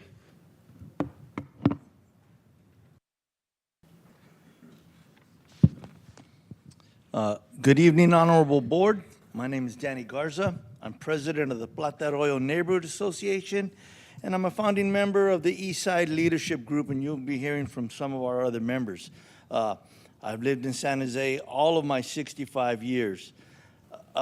We have here in the East Valley many different important environmental justice abuses. This project is going to take us out of that by allowing us to improve the air quality in our community by taking our single car residents out of that car and putting them in this bus line that is going to lead, the rail line that's going to lead to downtown, to BART, and to the rest of the Bay Area. That's the key right there. We can go almost anywhere. This is another step forward in the right direction promised to this community years ago. Future Danny, development in the East Valley makes Danny, this project I'm so sorry, your time is up. 100% important. Thank you. Thank you.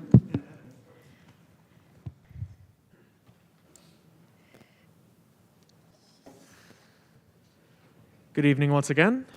I'd like to urge the board to approve the contract for the Eastridge to BART Regional Connector. This is, as I mentioned at the workshop, this project is older than me. It is a long time coming. It's going to be really, really great for regional connectivity once it's done, and definitely looking forward to speeding past all those suckers stuck in traffic at 55 miles an hour. Thank you.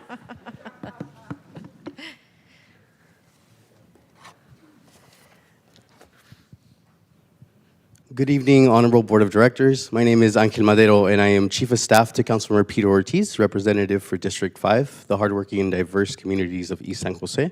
I'll be sharing remarks on his behalf, who could not join us this evening, but urges his support for both the construction and design contracts. In East San Jose, the lack of investment in public transportation has caused significant hardship for our families. Without reliable options for transit and the inability to afford a car, too many residents are forced to walk on dangerous, high-speed corridors with inadequate sidewalk space or none at all. It's these conditions that have made East San Jose an epicenter of traffic fatalities. In light of this, the dedicated residents of East San Jose have persistently advocated for improved public transportation in this historically underserved area. Please know that the EBRC project is more than just a project in the pipeline. It's a lifeline for our residents, providing direct access to BART and allowing for socioeconomic opportunities that are not often afforded to residents of East San Jose. Thank you.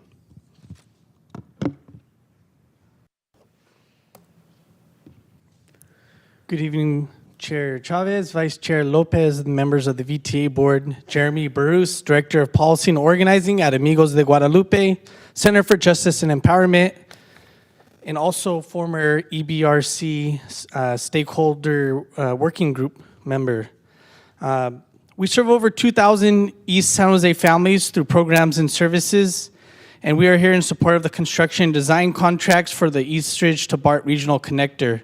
Amigos de Guadalupe organizes and advocates for economic mobility for our East San Jose families, and several working class families who we serve stand to benefit from a reliable way to get to and from work. By improving the construction contract, the board will take a monumental step in bringing transportation justice to East San Jose, a historically underserved area. The Regional Connector project will greatly improve transportation accessibility to countless East San Jose residents and families, thus impacting the economic mobility and quality of life for our families. I strongly urge you to vote to approve the construction and design contracts for the Regional Connector. Thank you for your time.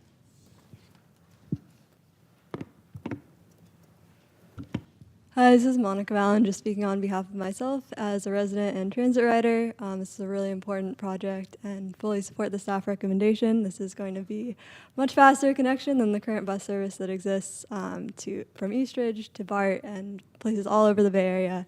And also do just want to note that this is an area that currently has really high transit service and ridership, so this is something that will really be used by residents, and I'm very excited to be taking the train someday. Please approve the contract. Thank you.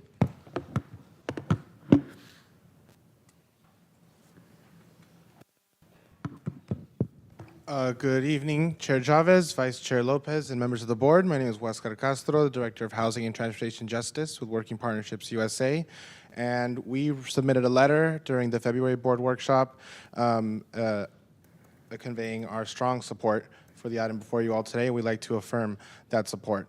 As you've seen today, you've had a broad coalition of folks from neighborhood, grassroots community, labor, transportation advocacy that all really want to amplify the importance of this project. We want to commend staff for making necessary adjustments to help us move this project towards completion and see this as a really critical juncture for transportation justice and for offering the opportunity for East Side residents to access a major regional transportation network such as BART in an effective and timely manner. So again, we urge your support for the item before you all today. Thank you very much.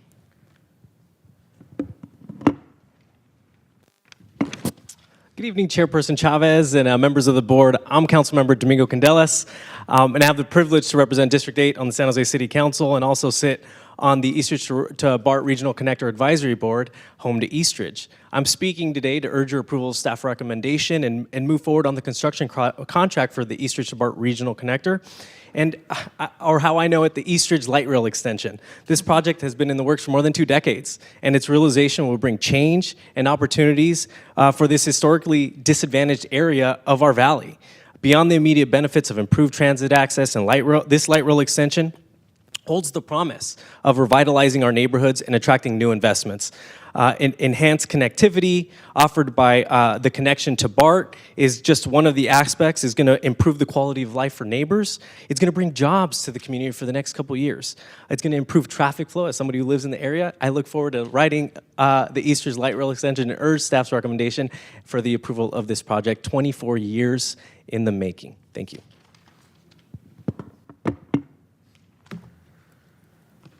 Hello, my name is Socorro Montaño, and I'm a co-director with Luna Latinos United for a New America, and I'm here tonight to urge you to approve the project for the Eastridge to BART Regional Connector.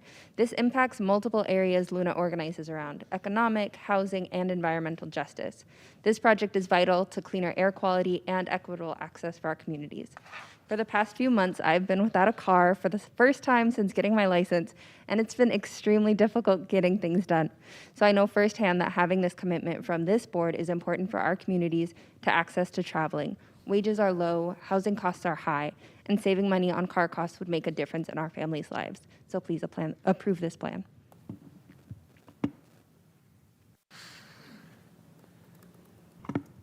Evening once again, board members, Eugene Bradley, Silicon Valley Transit users.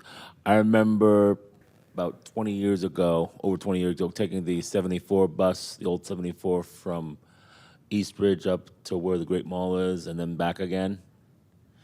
I believe that this project really should have been VTA's #1 priority. Yes, even above BART.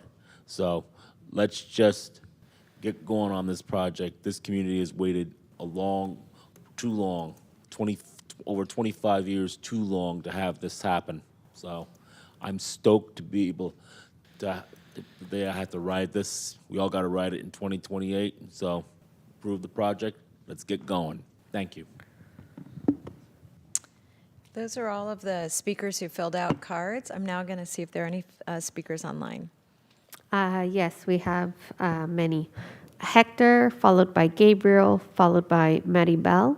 And before I allow you to unmute, I also wanted to note for the record that we did receive several written public comments for this item, 127 to be exact. That's right, Hector. 127 letters. in 127 support. letters. Yeah, thank you. Hector, you may begin speaking when ready.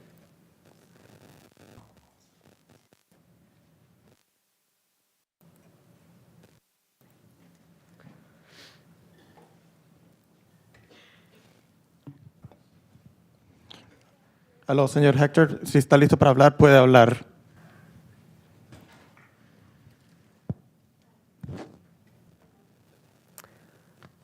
Madam Chair, I think we're having an issue on the Zoom. I can hear them here from my computer, but we can't hear it in the chambers. Let me just turn on my microphone here and let's see if we can capture Hector. Hang on. Let's try that.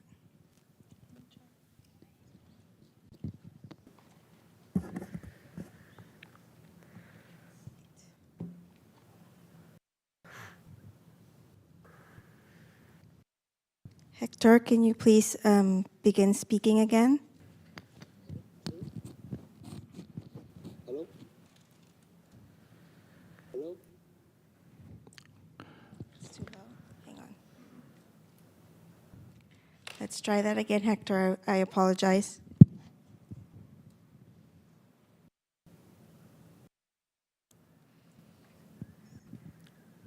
It's We not can't showing hear he's him. Yeah. speaking. We We'll can try and come back to him. Let's try and see if it works with Gabriel. Gabriel, you can go ahead and speak when ready. Thank you. Good evening, members of the board. My name is Gabriel Manrique, community organizer with Luna. I am calling to speak in the last 25 years, the community of Eastside San Jose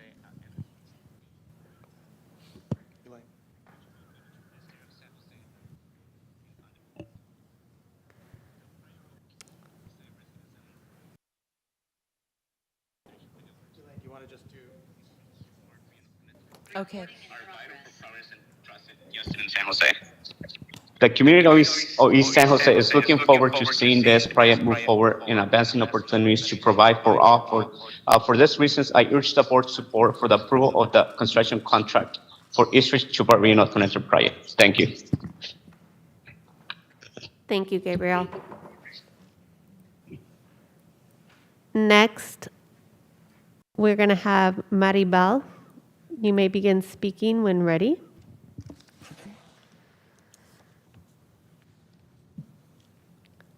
Maribel, just go ahead and accept the unmute. Maribel, si está lista para hablar, por favor, aceptar el unmute para poder hablar y ahí puede dar sus comentarios.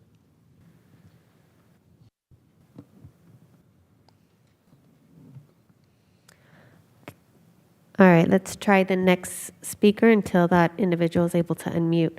Vicenta, you may begin speaking when ready. Please accept the unmute.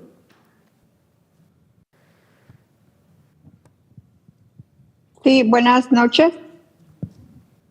¿Aló?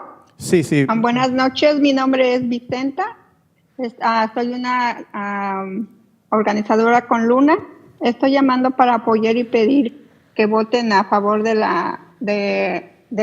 los contratos de construcción de corrector regional de Isla de San José, del BART. Este proyecto es de suma importancia porque conectaría al Isla de San José, y no solamente el Isla de San José, sino toda la comunidad con otras redes de transporte. Me gustaría que la apoyaran porque esto serviría también para no seguir utilizando nuestros carros para poder transportarnos a nuestros trabajos o a otros lugares, ya que estamos tan saturados aquí. Entonces sí me gustaría que lo apoyaran pues sería también un progreso para el ISS de San José y para los medios de transporte, y así también disminuir un poco nuestros transportes, nuestros vehículos, ya que está también generando muchos problemas de contaminación. Gracias. Muchas gracias. She said, good evening. She's an organizer with Luna.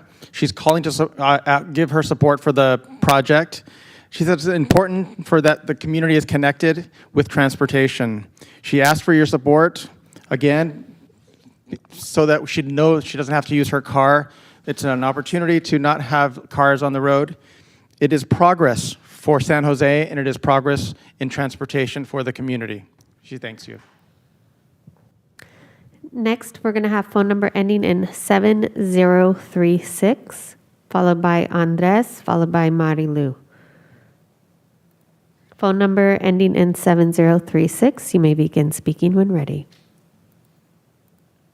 Sí, hola, me llamo Juan, vivo por el Lake Cunningham y se han tardado mucho para dar este proyecto. Tengo vecinos que sus hijos ya se movieron y aún no tenemos el tren. Y ya ha pasado mucho tiempo que prometen el proyecto y hay tardanzas y dicen que sube más caro. Y yo lo único que quiero es ver a mis vecinos y a mi familia que puedan quedarse en el área. Gracias. Hello, his name is Juan. He lives near the Lake Cunningham area. He has neighbors' kids who have come and gone and moved out of the area because the project hasn't occurred. He wants to have we've been long promising the project, and he wants to see that. He wants to be able to have the opportunity for all the kids and the neighbors to stay in the neighborhood if this project goes forward. Andres, you may begin speaking when ready. Hi, good evening, VTA directors. My name is Andres Salmanov. I am the president of the Brahms Edgeview Neighborhood Association. Our neighborhood is a quarter-mile away from the future Eastridge BART Regional Connector. And in full disclosure, I used to be a member of the stakeholder working group that Ken mentioned. I asked the board to approve action item 7.2. East San Jose has been patiently waiting for the light rail for more than 20 years. As we've seen with the high inflation we're having, delaying this project would only increase costs and continue to underserve the East Side community. Thank you. Next, we have Marilu, followed by Sandy, followed by Cesar. Marilu, you may begin speaking when ready.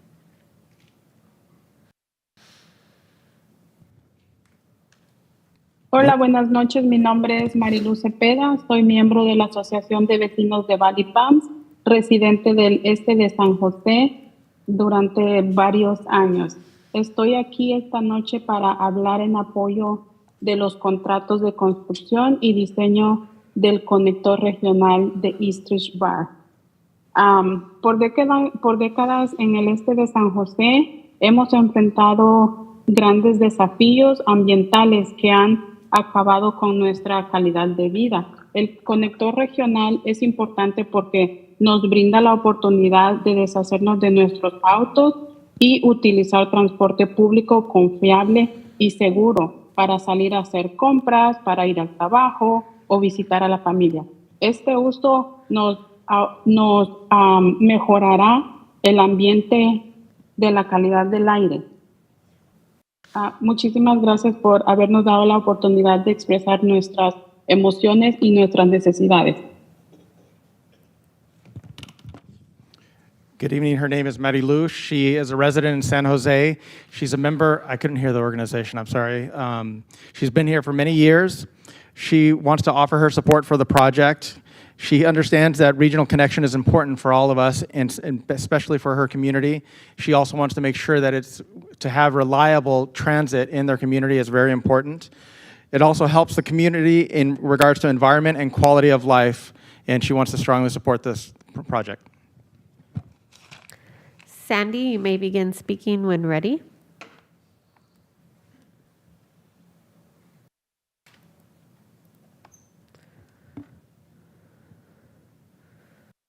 Good evening, honorable board members. My name is Sandy Flores. I'm a long-time resident of East San Jose, and I'm the president of the Capitol Park Neighborhood Association. I represent over 300 members of the Capitol Park community. The regional connector is important because it grants us the opportunity to use reliable and safe public transportation to shop, get to work, and visit family. Also, it will give our youth and seniors a safe and reliable way to get to school or other destinations they're hoping to reach. Our community is counting on this construction. I strongly urge you to vote to approve construction contract for the Eastridge BART Regional Connector. Thank you for your time. Cesar, you may begin speaking when ready. Please accept the unmute.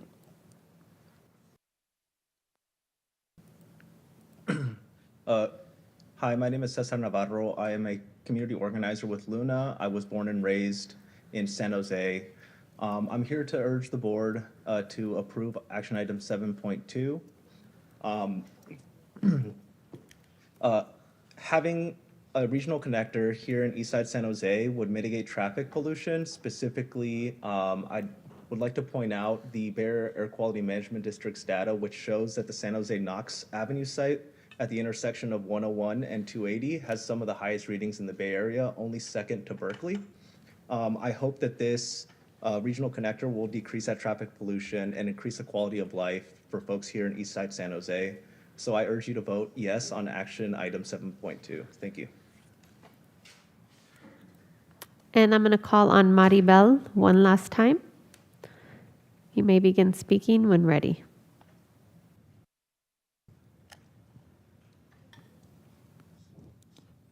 Señorita Maribel puede hablar cuando esté lista. Okay, I'm going to try Hector. Hector, you may begin speaking when ready. Hello, could you hear me? Sí, ahí estamos. Hi, hello, honorable board members. My name is Hector Hernandez. I am a lifelong East San Jose resident. I'm here this evening speaking in support of the construction of the Eastridge to BART regional connector. The regional connector is important because it grants working class members of the community like myself a more reliable way to get to and from work, for students to get to and from school, as well as disabled and elderly members in our community, more public transportation options. And it will improve the community because many of our community members rely on public transportation in their life. And with the regional connector, it will make their lives easier and cut down on car emissions. And the future of this community the future of this community is counting on the construction of the Eastridge to BART regional connector. I strongly urge you to vote in favor of it, and thank you much for your time. Have a good rest of your day. Sean, you may begin speaking when ready.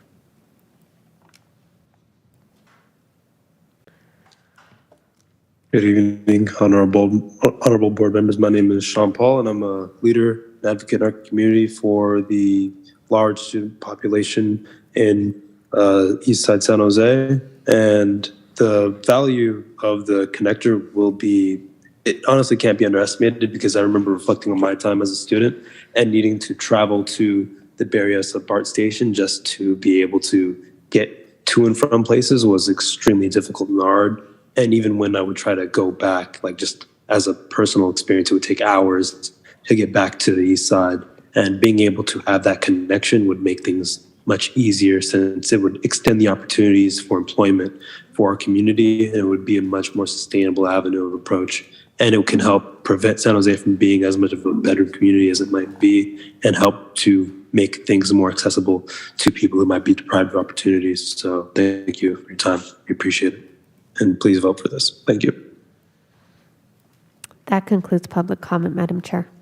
Madam Thank Chair, you. you want to try the video again? Yes, let me just finish this. I was going to just say a couple things real quick. I want to thank everybody who came to speak, both online and in person. And I wanted to thank everybody who wrote their letters. So we're going to close the public comment period. We're going to see a video, and then we'll go to the board for discussion.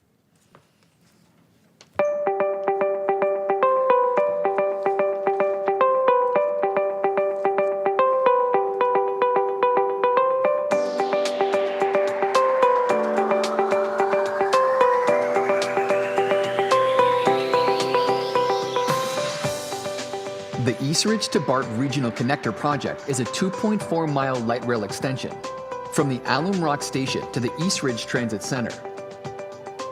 When complete, this extension will provide a seamless connection to regional rapid transit service and greater travel options for Santa Clara County residents. The project features include an elevated guideway along Capitol Expressway and an elevated station at Story Road, a street-level station at the Eastridge Transit Center, and 2 power substations located near Ocala Avenue and Eastridge to provide power to the rail system. A high-voltage PG&E transmission power line between Ocala Avenue and Quimby Road will be relocated from the median to the east side of the expressway to provide room for the aerial guideway. The extension begins south of Alum Rock Station and gradually rises along the retaining wall near Westboro Drive before crossing over Capitol Avenue to an elevated guideway within the median of Capitol Expressway.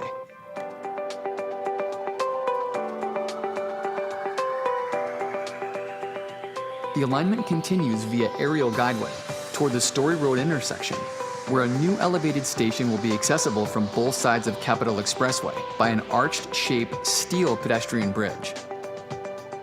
The Story station platforms can be accessed by stairs or the elevator, located on the east and west side of the Capitol Expressway that connects to the pedestrian bridge. A center elevator connects the bridge to the station platform.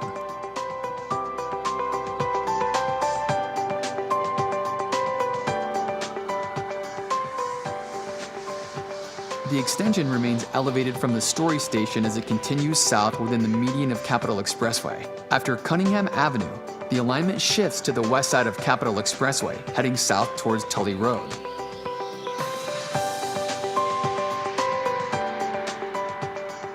As it approaches the Eastridge Transit Center, the alignment crosses over Tully Road on the west side of the intersection before descending to Eastridge Station. The Eastridge Station is a 3-car length center platform at ground level. Access to the platform is controlled by pedestrian gates, located at the north and south end of the platform. The Eastridge Station provides convenient access to the existing bus transit center and park and ride lot. South of the platform, storage tracks can hold up to 9 rail cars to address peak commute demand. The Eastridge to BART Regional Connector project, when complete, transforms Capitol Expressway into a multimodal boulevard, offering safe connections to BART and other regional transit systems.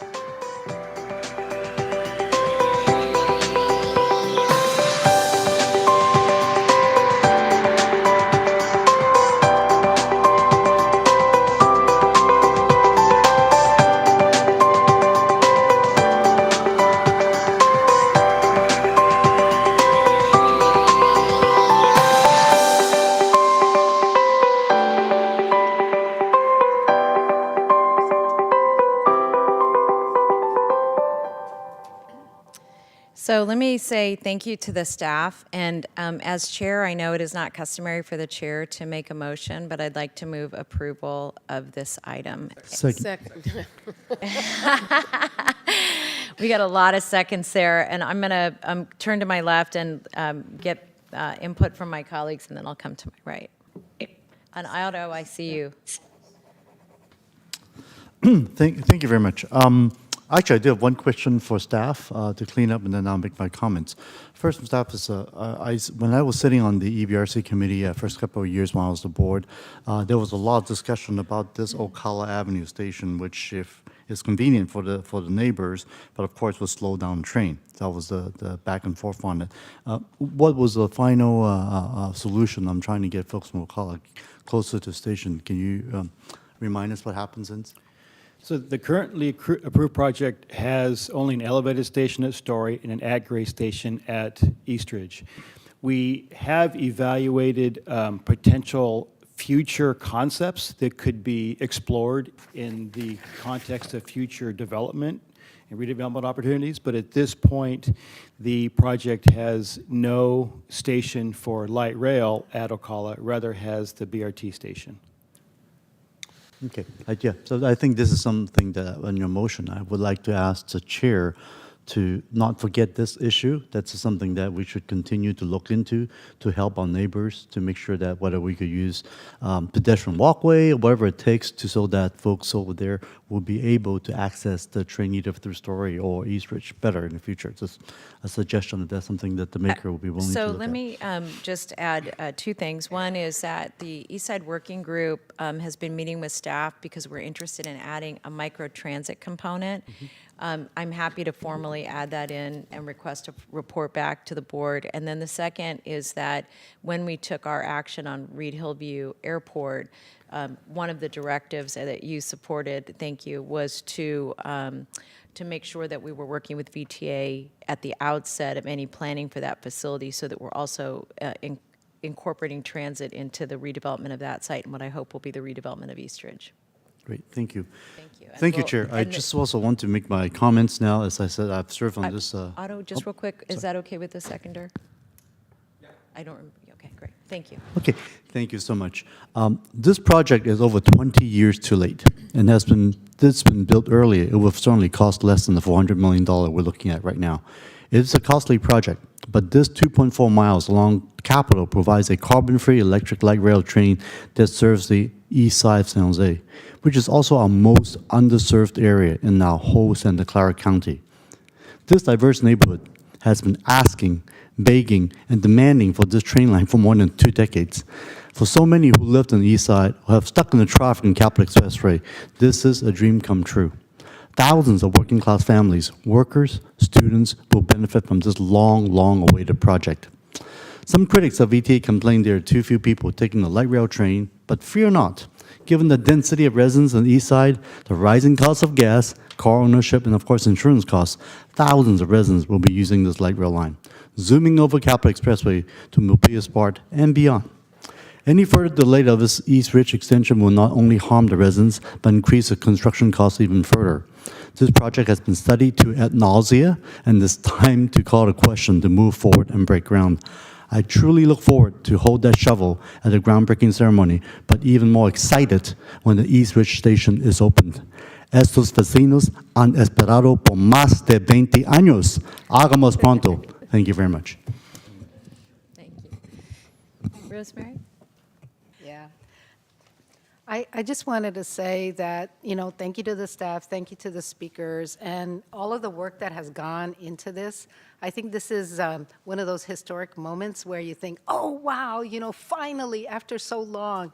And yes, it's here, but, I think that gives those of us who have been waiting for other types of projects to know that it is possible. And today, it is possible. So I look forward to supporting this, and it is something that I think will tremendously benefit many, especially those lots of riders on the east side, or those who want to get there. That's right. Thank you. Carmen? Thank you, Chair. I just really feel this is it's way overdue, and as I mentioned before, the beauty of this is that it's elevated.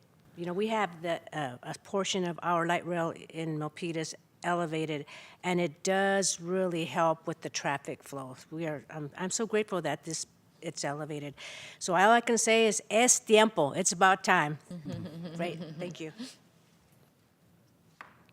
Great. Thank you, Chair. I'll be brief. I spoke a little bit at the board retreat on this important item and historic investment, which I'm very excited about as well. And I think Otto really made the key point, which is we have to have vision. We don't just make these investments because there's some clear ROI in just 5 or 10 or 20 years. It's an intergenerational investment. It's a sacrifice we make as a contribution toward an overall regional network that one day is going to all fit together at the service levels we want. We're chipping away at it. I wish we had all the resources to build the whole thing out at once, but we don't. And our east side in San Jose has waited far too long and has been truly underserved. And so this is the next big piece in that regional system. It's a long time coming, and I'm really excited that we're making this commitment today. Thank you.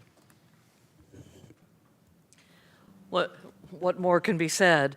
I think this is really an exciting project, and like my colleagues to the left, and I'm sure my colleagues to the right will say, long overdue.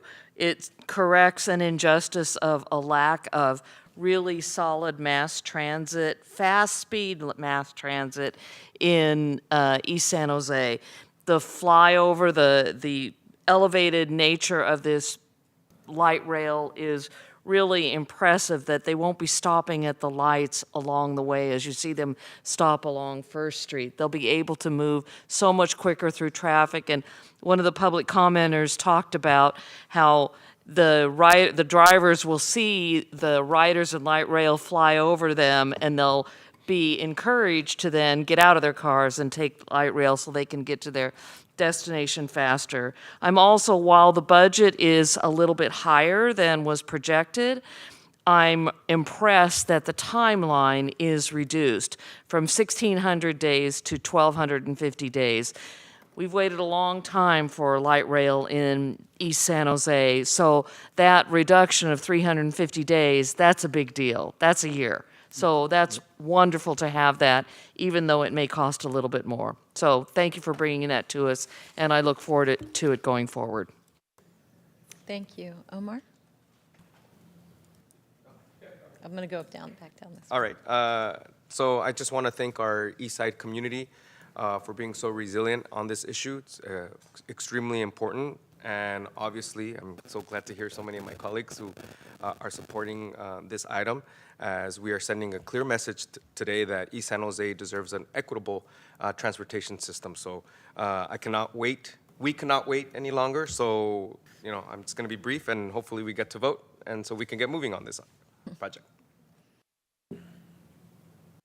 100% in support.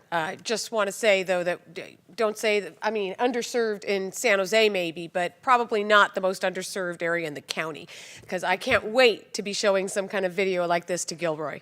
Okay, thank you. That's fair. Anybody else? No? Sergio?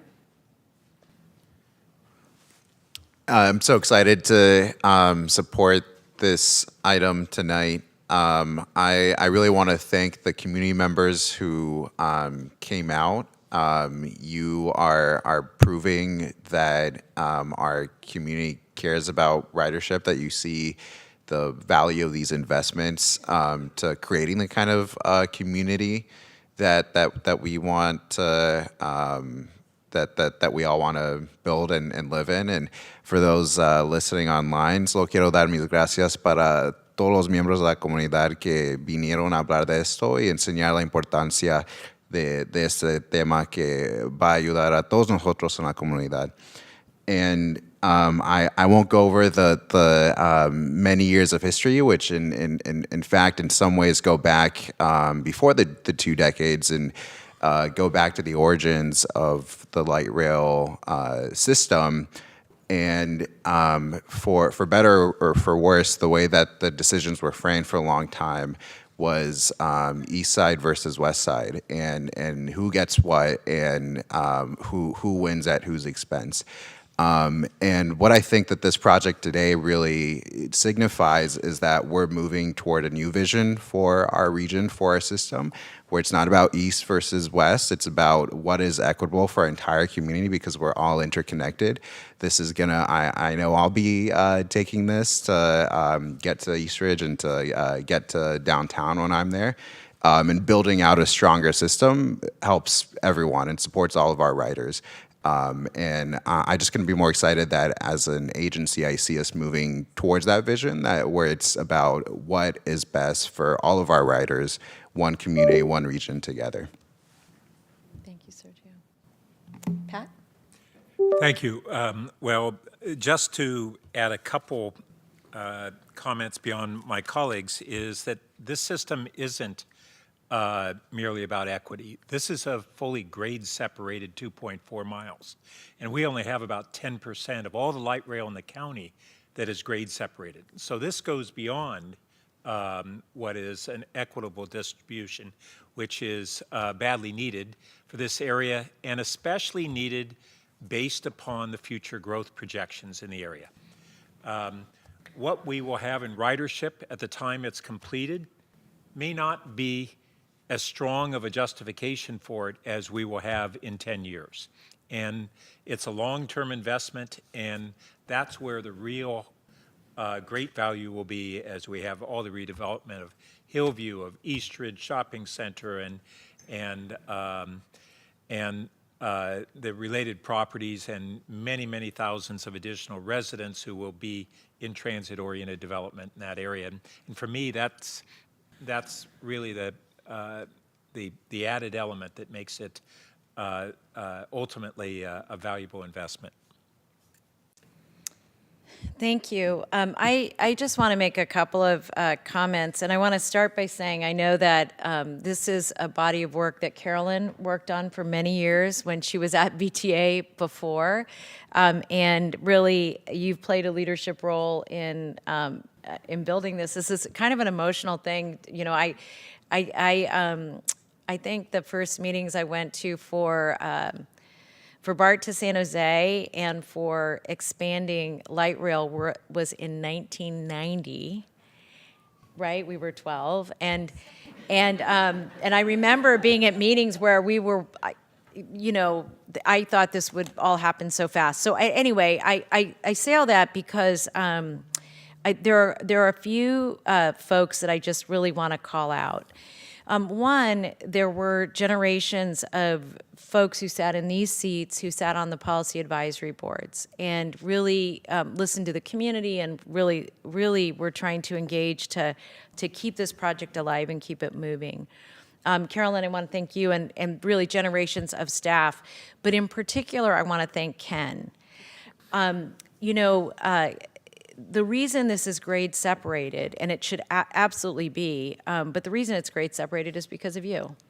And I think, you know, sometimes when we're building in communities, if you're not from that community, you don't come with the same level of respect or history, and you did. And it's a respectful thing to look at a community and say, we're going to add mass transit, but we're going to do it in a way that actually fundamentally changes the mobility options in a community and makes it so possible for people to get around biking or driving. And I know that wasn't easy because every time you came to the board, you sometimes thought you were bringing us good news and we jumped all over you. So and sometimes you brought us bad news and we jumped all over you again. So I just want to say how really pleased I have been, and I know at some point you're going to retire, and I'm glad you're getting to see that. No, you're not letting him. Good. Okay. Well, then I'll skip that part. And Casey and to the team, if you really just could share that that action was really noticed, and frankly, part of the, you know, it would have been less expensive had we just plowed through the community, and we're not doing that, and it shows respect and love, really. So thank you. The other person that I just really want to acknowledge are two other people. One is former Senator Jim Bell and State Senator Dave Cortese, because the money for this got really protected and expanded through RM3, and that was through their negotiations, actually Carl Guardino as well, that people were in there fighting to make sure that at a regional level we were getting a rate of return for the community, and that just is really heartfelt. And I just want to say too, when debate came up at MTC over whether or not we could have this money because MTC wanted to make San Jose, I don't know, do something that seemed important to them at the time. But MTC staff was disciplined about protecting this project. So I just want to acknowledge them as well. And then probably the person who, and this will make me emotional, is that really fought so hard for this was Supervisor Blanca Alvarado. And, you know, and part of the reason I want to tell this story is because we have elected officials here in the room, and some of you that are at the beginning of your careers, and I was in this meeting at the beginning of my elected career, where the staff at VTA was explaining to Blanca that we were going to have to potentially end light rail, that we weren't going to be able to do this project. And I don't know if you've ever seen Supervisor Alvarado angry. You don't want to. But she gave one of the most impassioned speeches I'd ever heard a person give in a public meeting about why East Side mattered. And it was so powerful. And so if we had time, I would just grab to do a selfie to send it to her. But if you get a chance, send her a note to say thank you, because that kind of leadership we don't see all the time. And, and frankly, she wasn't as heard as she should have been then, honestly. And that's how it would have been done sooner and more cost effective and all the things that, Otto, that you said. So if you have a chance to please say thank you to Blanca and to Jim and Senator Cortese. And, it's been really my great privilege and honor to get to serve with all of them while we were fighting for this project. So with that, I'm going to ask for a vote. And we don't have to do it this way, but I would like to do a roll call vote. Blankley, Yes. Burt, Yes. Davis. Yes. Dean is absent, so I'll call on Jane. Yes. Thank you. Foley, Aye. Kamei, Yes. Lee, Sí, se puede. Mahan, Aye. Montano, Yes. Torres, Yes. Lopez, Aye. Chair Chavez. Yes. Motion passed unanimously. Thank you. Thank you, colleagues.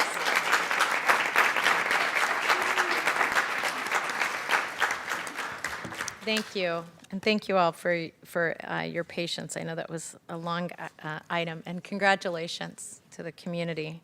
And Ken, thanks again. All right, we're going to go, believe it or not, back to the consent calendar. This is back to the future for a moment. And the consent calendar was item 6. So for consent? Okay, thank you. So if members of the public would like to, well, I already did that announcement. All right. So to my colleagues, is there anyone who wants to pull an item from the consent calendar? Seeing none, I'm going to ask for a motion on the consent Motion calendar. to approve consent. And a second? Thank you. We have a motion and a second. And then I'm going to take public speakers on this item. And that is Harry Neal and Harry. Harry, you get to speak for 1 minute on all of consent. So welcome.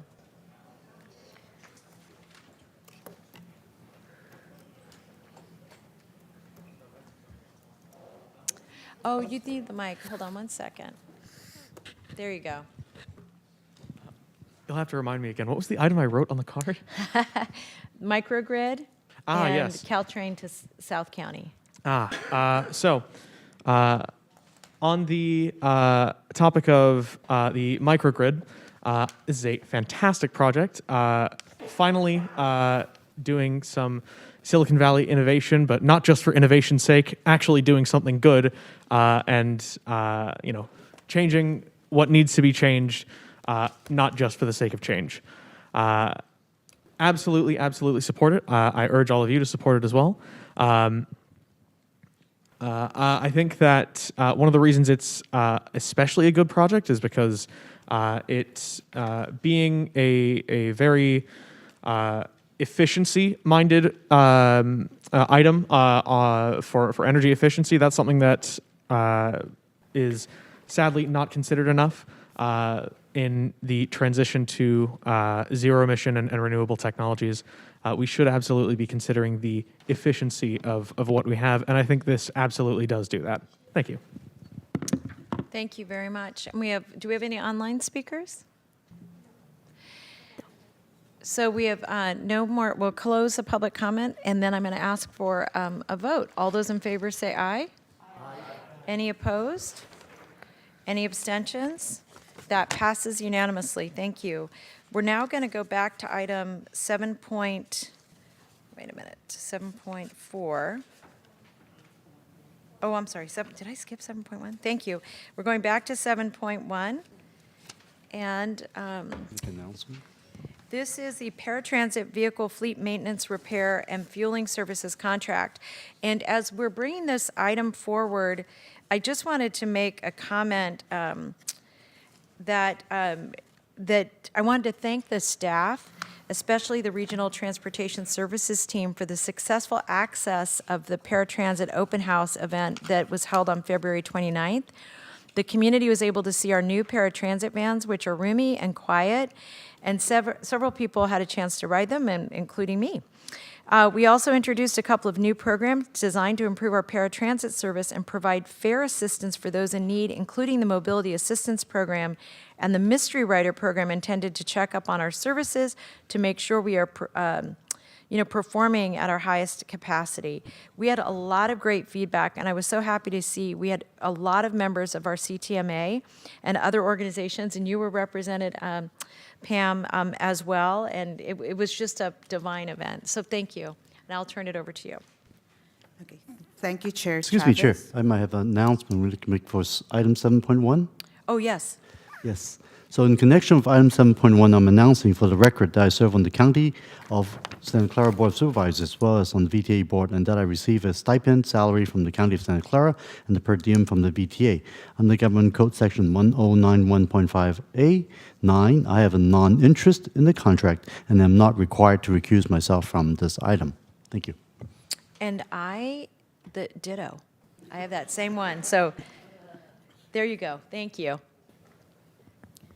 And Rachel, I think we're turning it to you. Okay, thank you, Chair. So Board Chair Chavez, Vice Chair Lopez, members of the Board of Directors, as well as the public, good evening. It is a privilege that I am here before you tonight to request for your approval in authorizing the VTA's General Manager and CEO to extend the contract between VTA and the County of Santa Clara with respect to the repairs and maintenance, as well as fueling services for Access Paratransit fleet.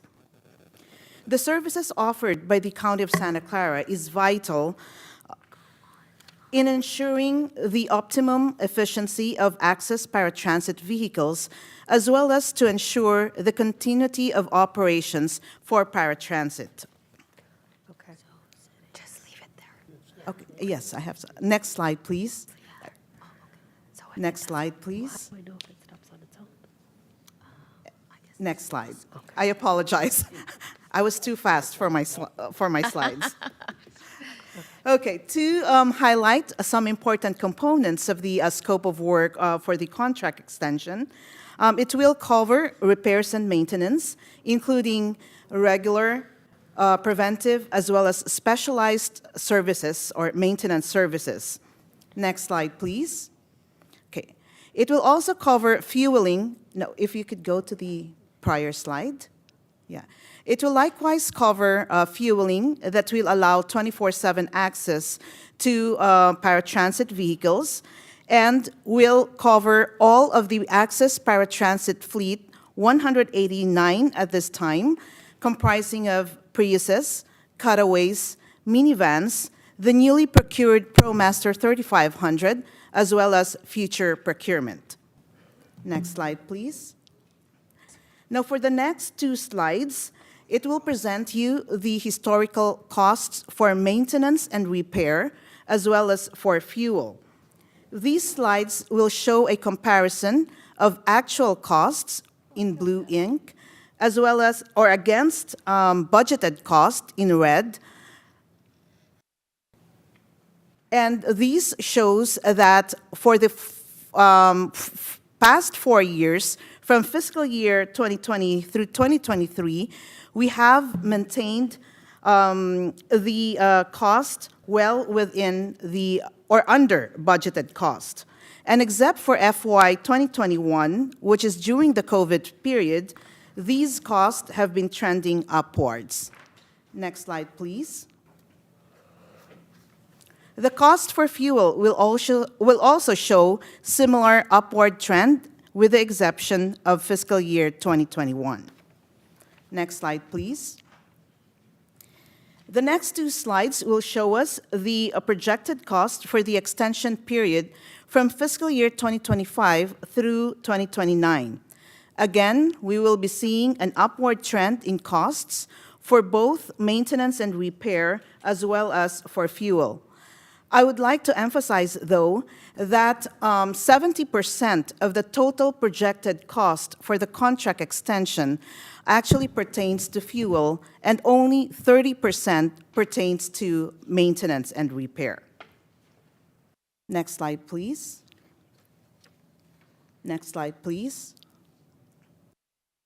Now, some of the compelling reasons why we are moving for the contract extension with the county is that this will actually allow VTA to continue to leverage on county's existing infrastructure, including the maintenance and fueling facilities. It's also more cost-effective in the sense that with respect to labor cost, the county, since 2019, and through the termination of the contract in April of this year, has charged VTA at the same rate with no increases. And they have agreed to continue charging us with the same rate for the first year of the extension period. The county also has a team of professional and expert staff who are dedicated solely to work on access maintenance fleet, and staff has developed a robust working relationship with county personnel, expressing full satisfaction with respect to the high-quality services that they have rendered to us. Next slide, please. Finally, staff sent out a request for quote from our current paratransit service contractor if they are to undertake maintenance and repair of our access fleet.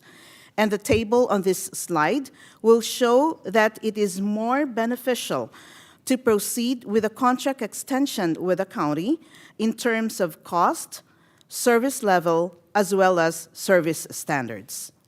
Next slide, please. To end my presentation, I would like to reiterate our request for the Board of Directors to approve and authorize the General Manager, CEO, to extend the contract with the county for 5 years and 2 months in the total amount of $18,853,194. So that ends my presentation, and I will be more than happy to answer questions. Thank you for listening. Thank you very much. I'm going to see if there are any public comments on this item. There is, may I have the, Angel? I think he left. Okay, so we're going to close the public comment. I'm going to see if there are any questions for my colleagues. Suds, I'll start with you and then go to Otto. Yeah, I know you said that 70% of the cost is fuel, and Yes. you're getting it from the county. Is there any thoughts about moving to renewable fuels, biodiesel and such? Yes, we. Oh. Oh,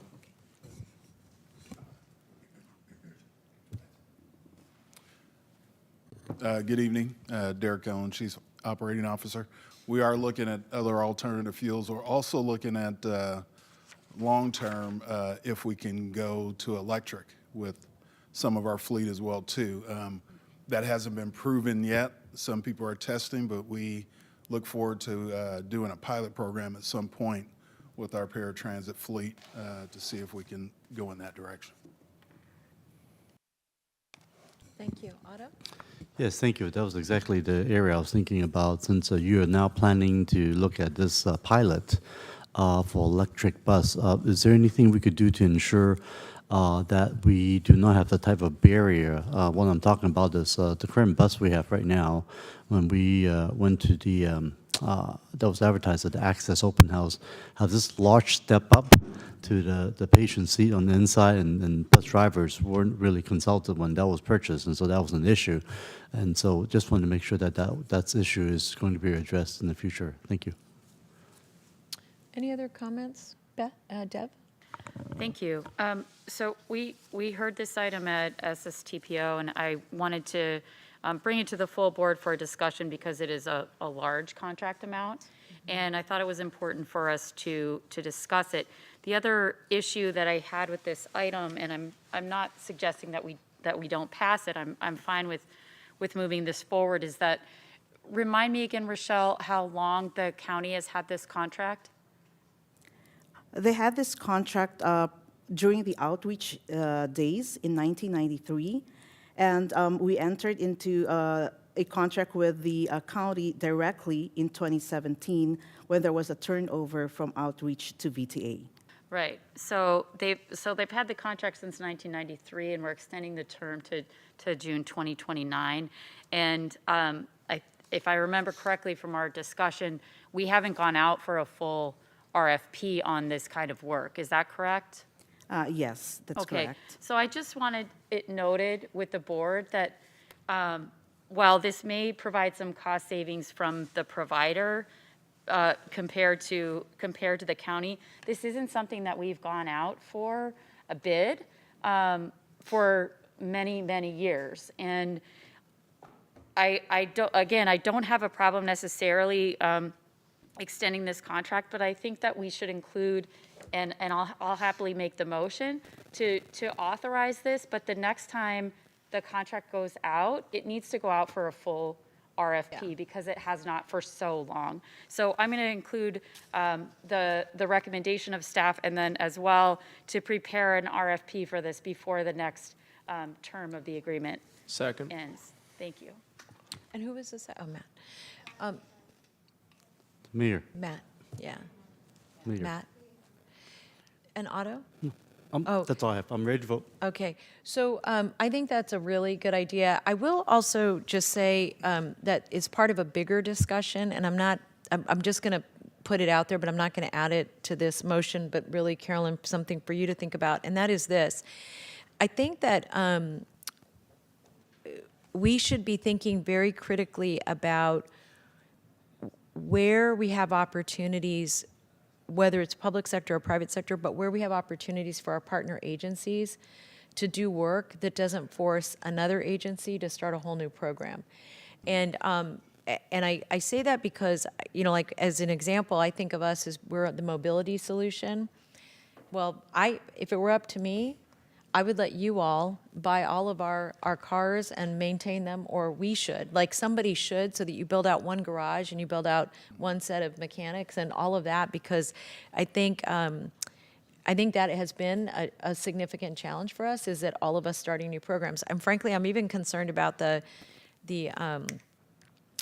microtransit, having a bunch of different cities doing microtransit with different apps, and frankly, that are not entirely funded, that we haven't kind of figured out yet. And so I just want to say to VTA, we should be thinking about what should VTA be doing, what should our other public sector partners be doing. And I think and I'll just say this, I totally want to support this because I think you're right that we should absolutely go out for an RFP. We should also perhaps be thinking about an ongoing third partner where it's possible to make sure that we're evaluating the costs and services that are in our agency, when that is maybe more practical or gives us an opportunity to take a deeper dive into how we're spending resources. So with that, I'm going to ask for the vote. All those in favor, say aye. Aye. Any opposed? Any abstentions? And that passes unanimously. Thank you. Now remind me, I'm going to item 7.3. Jeez, Cindy. Okay. Eastridge to BART Regional Connector Contract Amendment with BKF Engineers. And I should have just taken these together, frankly. Welcome back, gentlemen.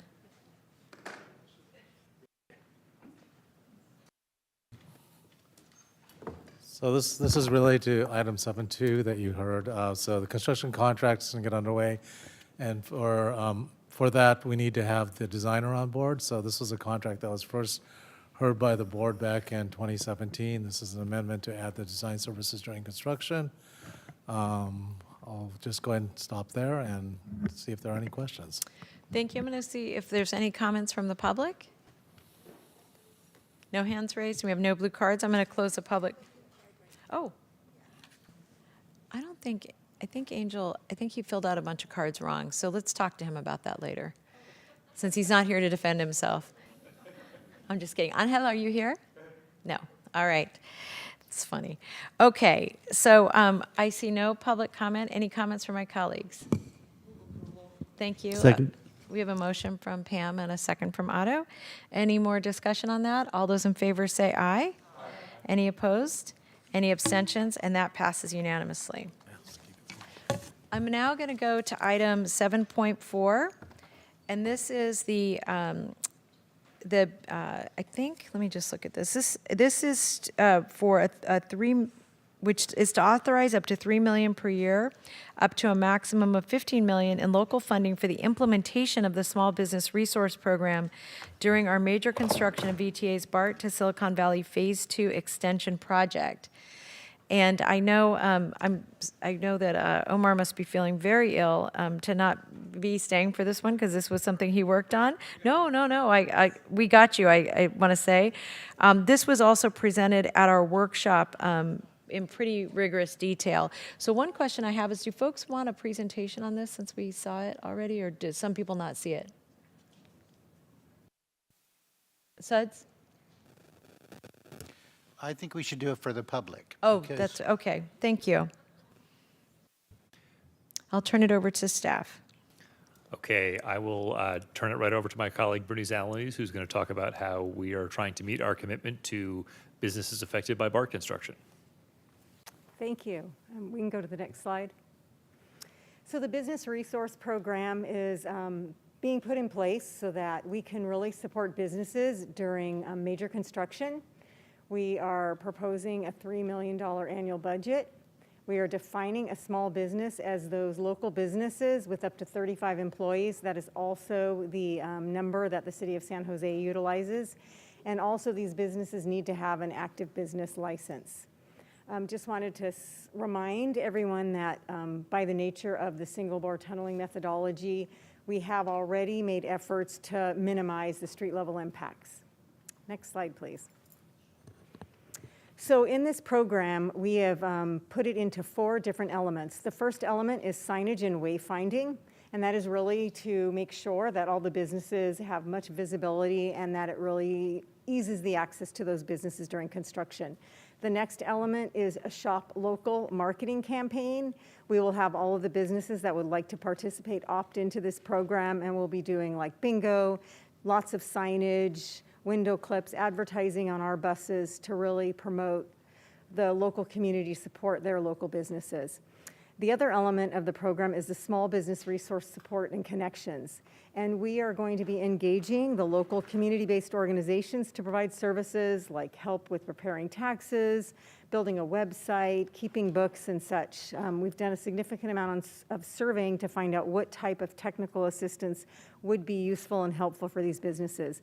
And last but not least is the financial assistance program, which would be for businesses that are directly impacted by major construction activities. Next slide, please. The direct financial assistance would comprise approximately 80% of the program. Of that $3 million a year, about $2.5 million would go for direct financial assistance, and the other 20% would be for those other 3 elements of the program. Most significantly, probably the community-based organizations and the technical assistance. It would also provide ease of access for this funding. We would really identify what the impacts are in the area, and the businesses would just have to attest to the impact rather than fill out long, arduous forms when they're already dealing with the stresses of construction in the area. So they would just simply attest to that loss and make a statement. Next slide, please. So we just met with the task force. We wanted to get a pulse from them, and we did some surveying with them, and we asked them what was most important to them. And they really felt like as we launched this program, the personal touch, doing in-person visits to them to really assess what their needs are, what the business environment is. They wanted to make sure the process was simple for the application, so we explained that it would really be attesting to the impacts, and you wouldn't be having to show all your books. We would identify where the impacts are, and if your business is located within that area, then you would qualify for the grant program. They wanted to make sure that we would provide these tools early and that the tools would be helpful, so we're assessing those and things like the marketing assistance and helping them if they don't have a business license. We heard that that was one of the major obstacles right now. We will help those businesses get a business license so they can participate in the program. We did get some new task force members, Prosperity Lab and then Team San Jose. We've already been in discussions with Prosperity Lab about some of the services that they could help us offer related to technical assistance. Next slide, please. So spring of 2024, we presented this program to the BART Phase 2 Steering Committee.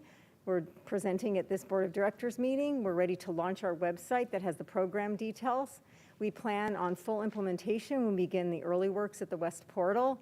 We'll be doing that door-to-door knocking to meet with the businesses. We will be circulating opt-in forms so businesses can immediately start participating in the program.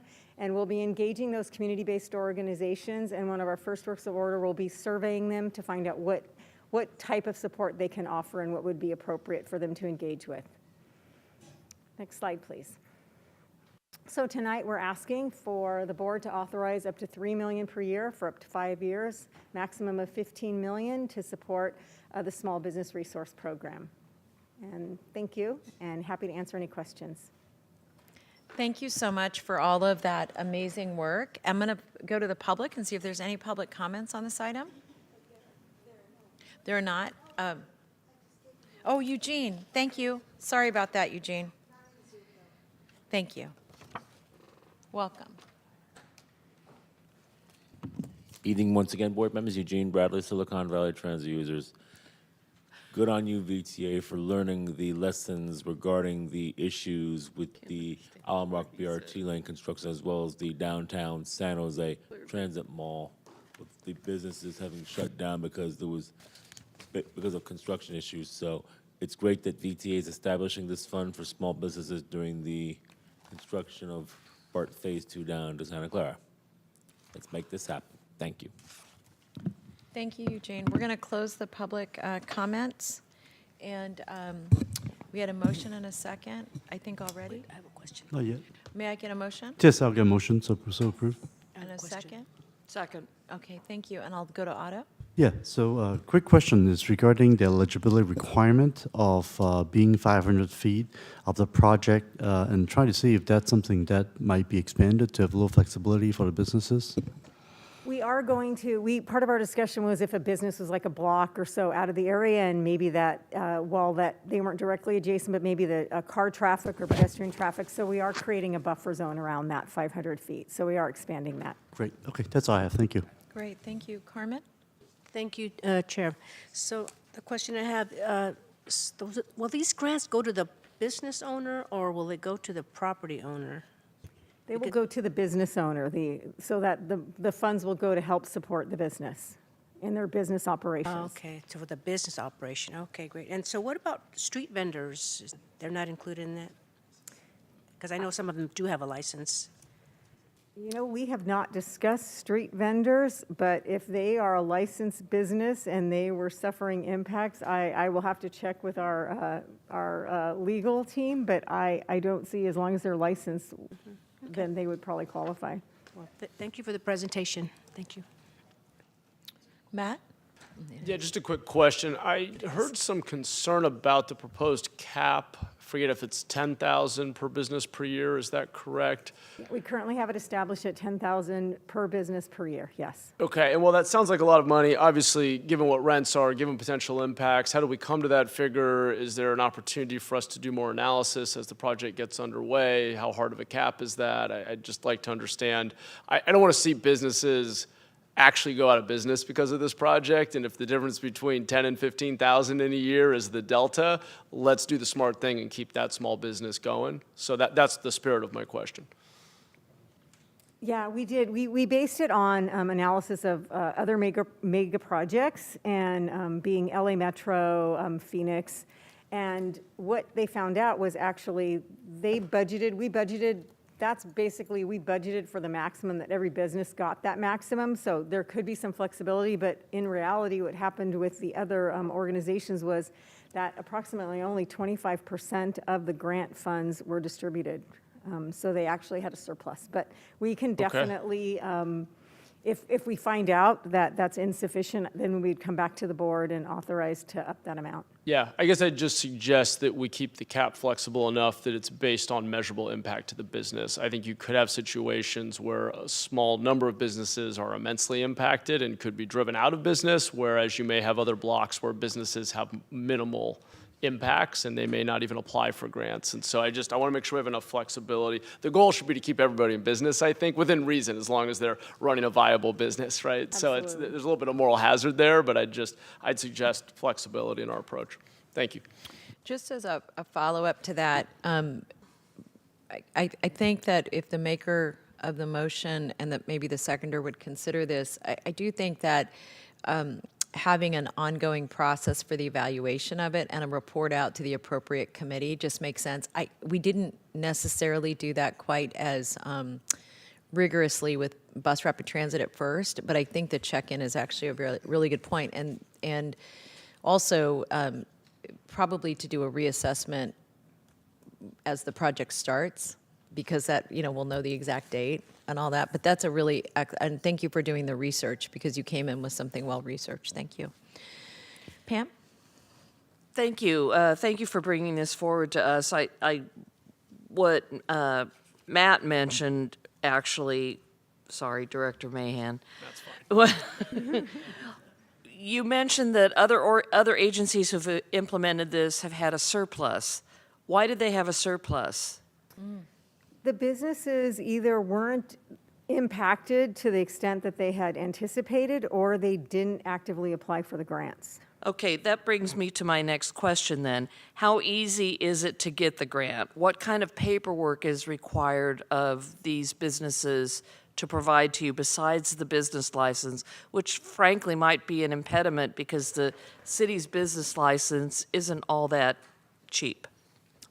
As a former small business owner in the city of San Jose, I can speak to that. So that was one of the aspects of the program that we heard the most about, was making sure that it wasn't cumbersome for businesses that may possibly already be struggling. So what we've done is, in the criteria, if you're in that proximity, and we know that we have had ongoing construction for longer than 2 weeks, you would qualify for those initial grants by just attesting that you've been impacted. So it's really, when we did the previous program, we had them show books and tax statements. We are not doing any of that. If you're in an area that we have documented construction in, then you qualify for applying for the grant and just attesting that you've been impacted. So they're just going to sign a form that says, I've been impacted by this. We're not asking them to verify that through bank statements, tax returns, profit and loss, anything like that. Correct. And we will know if we've had construction or lane closures or blocking the sidewalk. So we will know. Sure. If No, I think that's great, because I love the idea of this program, but I often think that bureaucrats get in the way of a good idea, and a good idea should be simply executed with the folks who are going to be impacted the most. So just attesting to the fact that they're losing business or that they've been financially disadvantaged as a result of this is a great way to take a look at it. Thank you for being so flexible on that. Sergio? I just had a follow-up question as well to this line of questioning, and I do appreciate you looking at the data and looking at other peer agencies. I just wanted to understand a little bit better, when you say that the 10,000 is based off of what they did, is that just the number that they used and we're taking an average or something, or is that adjusted for costs of living in the Bay Area? We looked at the other projects and the level of impact. Like in LA Metro, they were tearing up whole streets, so the impact was much more significant. So we looked at agencies that had similar impacts and what the businesses and what the support was. And then we looked at the larger, and we basically took an average of that based on what we anticipate our impacts will be with lane closures versus full street closures and such like that. You took an average of just the amount that they used when it was comparable. Yes. So and again, I think great work. I really appreciate the approach here. I really support this having coming back to us for reports and evaluation and updates. Because one of the concerns that I would have, to Director Mahan's point, is that the cost of doing business in the Bay Area is much higher than Arizona or Los Angeles, and so just making sure that we can be flexible and adjust that amount if we need to, I think is going to be really important, to be able to do it soon enough and flexibly enough that we can be responsive to those needs. Great. No more questions or comments? With that, I'm going to ask for a vote. All those in favor say aye. Aye. Any opposed? Any abstentions? I do want to just say really a sincere thank you for all the good work, and Bernice, and also Omar's not here, but Omar was very insistent. I was going to say annoying because he's not here, but he's just very insistent, and we really appreciate him advocating for the businesses, so thank you. All right, we're going to move on to our last item on our regular agenda, and I want to remind my colleagues that we have a closed session that will be extensive, so please nobody try to run away. As our staff is coming forward, our action, this is 7.5, the fiscal year 2024 Statement of Revenues and Expenses for the period ending December 31st, 2023. Thank you. Greg and Jaden, we'll turn it over to you. All right. Madam Chair, Mr. Vice Chair, and to the rest of the board, this is one of the things we wanted to make sure we were doing as we move forward, although most of this information has historically been in your packets, usually under consent on a quarterly basis. We want to get in the practice of making sure that we're providing this information to you on the regular agenda, not only this type of information, but other financial information, just to keep you engaged and informed of what's happening. So tonight, I don't know if this board has, as a whole body, has met Jaden, but Jaden Sanga is the Deputy Director and the Controller for VTA. And so he will be presenting to you the revenues and expenses for Q2. And again, as I said, this is kind of a working process for us as far as the report itself. It's a little bit different than what you've seen historically when we've done it. But we'll hear a little bit today, and then from that, we'll probably make some adjustments as we move forward, as we continue to provide the information that you need on a quarterly basis. So I'll turn it to Jaden. Good evening, Chair Chavez, board members. Jaden Sanga, Deputy Director of Finance for VTA, and I'm here to present on the fiscal 2024 second quarter budget update. Next slide, please. Okay, on the first slide, we have our actual receipt of revenues for the first 6 months of fiscal year 2024 at $304 million for VTA Transit Fund, and this accounts for 50% of the annual revenue budget of $604 million. Our fiscal year end projections for Transit Fund revenues are expected to be right on target at $605 million at the end of the fiscal year. And at the bottom of the slide, we have some large variances that we've seen in the first 2 quarters of the fiscal year. We are seeing a very small uptick in the fare revenues, and this is related to increased system ridership for the first half of the year. Our sales tax revenues came in slightly below budget at $142 million versus $146 that was budgeted, and this is due to slightly lower consumer spending than the original expectation when we first set up the budget for fiscal 24. And we are keeping a close eye on the sales tax forecast for the remainder of the fiscal year. And the third item that we have on the table below is our TDA revenues, our interest earnings have been higher than the budgeted for the first half of the year. Next slide, please.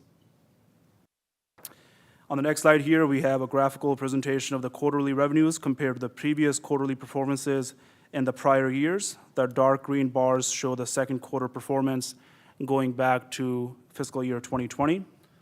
And the table below the graphs we have that shows historically where actual revenues have been in the range of 50% at the end of Q2, and that's what we're seeing for fiscal year 2024 at the end of Q2. Next slide. On this slide, we have here a second quarter transit fund expenditures for fiscal 24. At the end of the second quarter, we're at $279 million in transit fund expenses, which is roughly 46% of the annual expenditure budget of $605 million. Our projected expenditure for fiscal 24 is expected to be at $587 million. And some of the largest variances we're seeing in the expense budget is our labor cost that came in slightly below budget at $5.5 million less than where we had the budget for the first 6 months. And this is largely attributed to vacancies throughout the agency. Currently, we're seeing our vacancy rate for VTA at 7.5% to 8%. The second item on the table we have is professional and special services cost, and that's coming in also slightly below target. And this is normal and due to the timing and processing of invoices for contractual services for the first 6 months. And finally, the third item is fuel cost. That's coming in about $1 million higher than budgeted for the first 6 months. Next slide, please. Okay, on this slide, we show the quarterly expenditure compared to the prior years, and on average, we've been around 45% budget spent at the end of the second quarter, and that's the same position here for fiscal year 2024. On the next slide. Okay, this slide, we have the performance of our enterprise and governmental funds at the end of second quarter. The dark green bars show the actual revenues, and the yellow bars reflect the actual expenditure for the second half of the year, or for the first half of the year, in relation to the annual budget. Revenues and expenditures are in line for 2000 Measure A, 2016 Measure B, and BART O&M. On the CMP side, which is the Congestion Management Program, our revenues are slightly higher than budgeted due to the federal operating grant revenues coming in higher by $1.3 million in the first half of the year. We're also seeing an uptick on the very last three bars. We have Silicon Valley Express Lanes. Actual revenues are at 107% of the annual budget, and this is largely because Express Lane revenues were budgeted based on the lower traffic and congestion levels at the beginning of the fiscal year. However, for fiscal '24, traffic levels and congestion has grown more robustly, resulting in higher toll rates and toll revenues.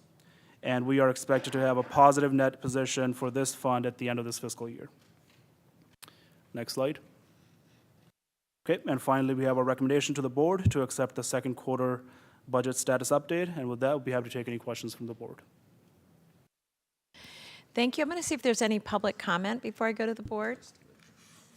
Seeing none, I'm going to close the public comment period. I'm going to first say, Greg, thank you so much for bringing this to the board. It is very, very important, and you're right, we're not used to seeing it, so very much appreciate it. I'm going to move over to see if there are any comments on this side. I see Otto. Yes, thank you so much for the report. And looking at the revenue that we generate from the express lane, that's only a really good sign that clearly we are, quote unquote, making good money on it, and that people are actually using it. So maybe you can give us some comments on how this has been going. Well, so number one, I'll say, and I'm actually going to wait for Director Burt to ask this question, so hopefully I'll answer it before he says anything. We were very conservative in how we budgeted for the express lanes at the beginning of this budget cycle. But I also will say that if you talk to Morali and the other folks with the express lanes group, a much better use than what was being anticipated.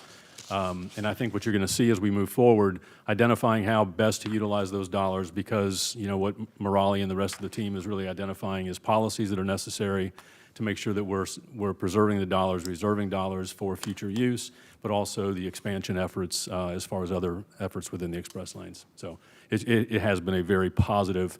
And I'll also say this is, if we remember, this will be one of the two areas when we talk about identifying other revenue sources. Express lanes and TOD are the items that we're going to be most focused on as identifying other revenue sources within our portfolio that ensures that we can continue to be a vibrant agency. So, thanks. Thank you. Carmen? Thank you, Chair. Can you go to the previous slide before this one here? Okay, so I also had a question on, if you can help me understand this, SV express lanes. Is 107%, where does that come from? Is that from the fines from people crossing over to the express lanes, or is that something else? Yeah, thank you for the question. It's a combination of both. It's a combination of toll revenues and violations that are occurring on the phase 1 and phase 2 of the express lanes. I see. Are we planning to, I think there was a move to try to help those that are low income, or to reduce their fines? Because I do know some people that really low income people that have lost their driver's license because they haven't paid the fees or the fines. So are we doing anything about that? I think as we're building out the Express Lanes program as a whole, our plan is to develop a policy that also takes into account the equity piece and also the reserves that we need to set aside for this program. So that's a phase that's currently in process, and we're planning to kind of bring that to the board as we have a fully developed policy. There are two pilot projects, right, Casey, that are going through right now, different. I think San Mateo has one, and I can't remember who MTC has the other. So we're looking, there's been a sort of agreement to look at which one might be most appropriate for us, but we will be back to the board to talk to them about an equity program. Yeah, that would be good, because there are people that don't have the means, and they are workers that use the lanes, but for some reason they go on the wrong lane and they get fined, and then they don't pay their fines, and then they get their license taken away. So we can do something. It's also, based on my experience going, it's very difficult to pay the fines or to have a discussion, especially if you're not, I don't know, it's just, I don't know how to, it's just difficult. You get these notices and you got to pay them, and it's not the easiest thing to do. And so, and the office, if you have to go to the office, it's only in San Francisco.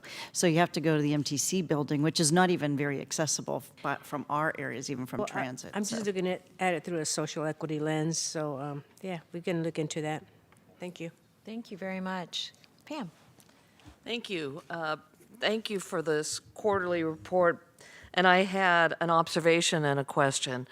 The observation actually relates to the Wiener bill and the sales tax portion of that bill. And when I look at where the revenues are decreased in relation to projections, that's related to sales tax in several areas. So just an observation as we discuss working with that bill and figuring out a way that we might be willing to accept it.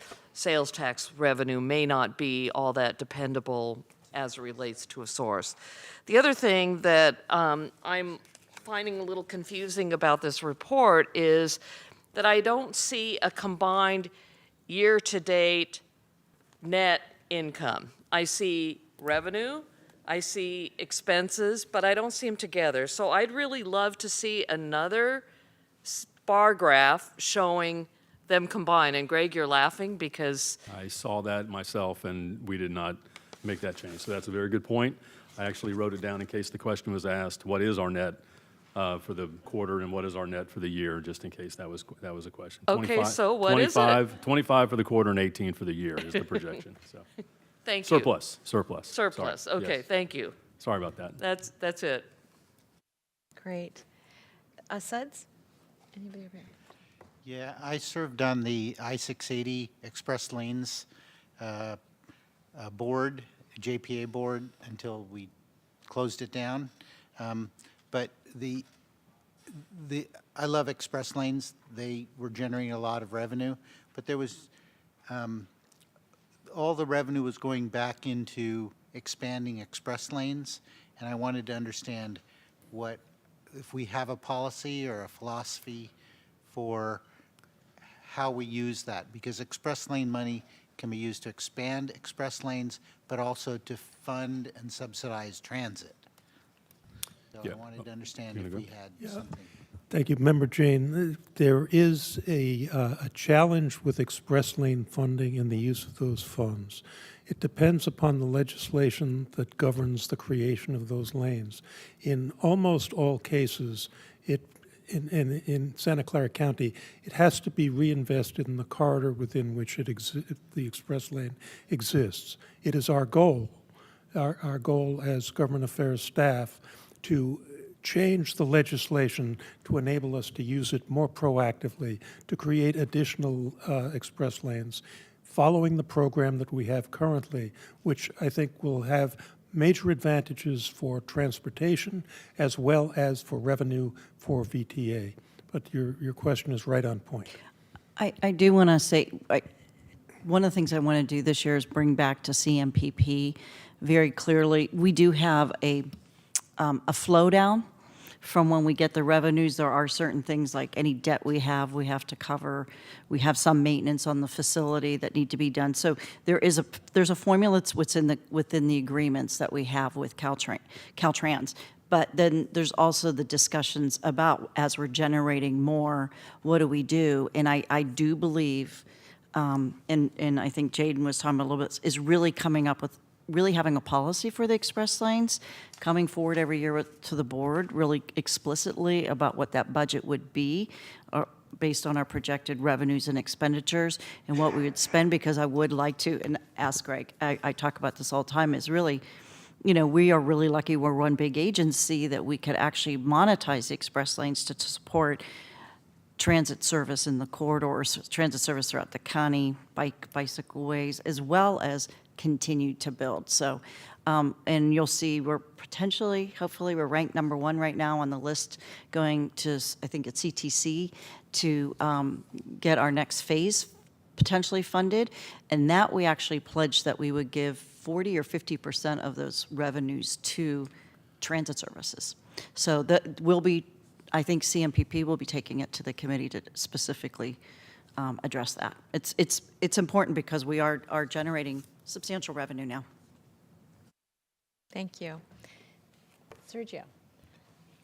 I actually had a question, hopefully brief, following up on what Director Foley was asking. Are we tracking, forecasting, trying to stay on top of sales tax trends? We are. We have external sales tax forecast consultant that we work with. So we definitely stay on top of that, and we're expecting to have the sales tax kind of consumer spending come back up. So you're seeing the small reduction for the first 2 quarters come back up and hopefully be on par and on budget at the end of the fiscal year. Great, and that would have been my follow-up question if we had a consultant helping with that. So great to hear that. Great. Any other comments or questions?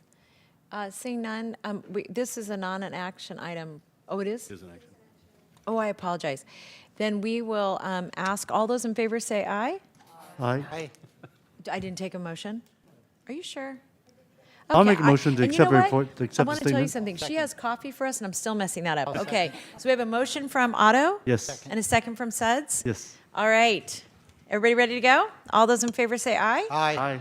Any opposed? Any abstentions? That passes unanimously. Colleagues, we're going to move, we don't have to go to public comment, but I just wanted to say one thing as we're moving through the agenda. We have a very important closed session, so I'm warning everybody, no running away, truly, because we really do have some work we have to get to. First, I'm going to see, are there any items of concern or referral from my colleagues? I see none. I'm going to move on to item 8.2, any announcements? I see none. Madam Chair, may I make a quick announcement? We just received notice today that Senator Cortese has been appointed to the California Transportation Yes, Commission. that is very good news. Thank you so much. For item 8.3, we were able to accommodate everybody in public comment, so we won't be opening that up again. We're going to move to item 9. This is closed session. The board will hear items 9.1A, 9.1B, 9.1C, and 9.1D. The description of the items is noted on the screen. Are there any members of the public that would like to speak to an item that is on our board's closed session? Seeing none, I'm going to close the public comment period. I'm going to ask my colleagues to join me in room 157 and remind you all we need to come back here after for one last open session. So, room 157, colleagues, and I want to thank the public for attending tonight's meeting. Recording stopped.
Bachelor for a whole week.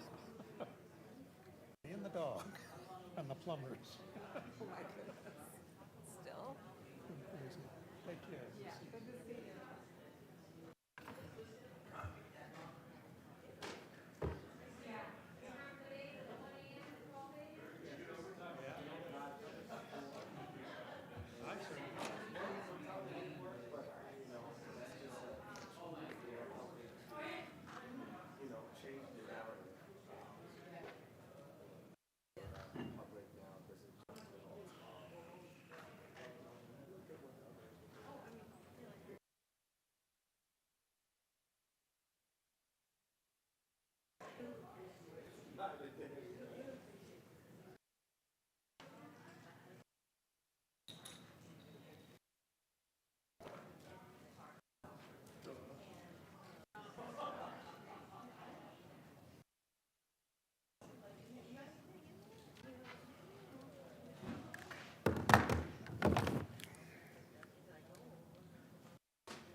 your comments today. Always happy to. All right. I did want to mention something to you. So in New Jersey, NJ Transit is facing a similar operators around here. One of the things that their governor proposed was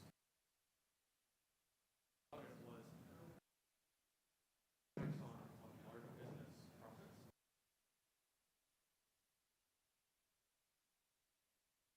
I'm enough of a nerd where I did the math, and that would be almost 10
Why didn't she?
Hello?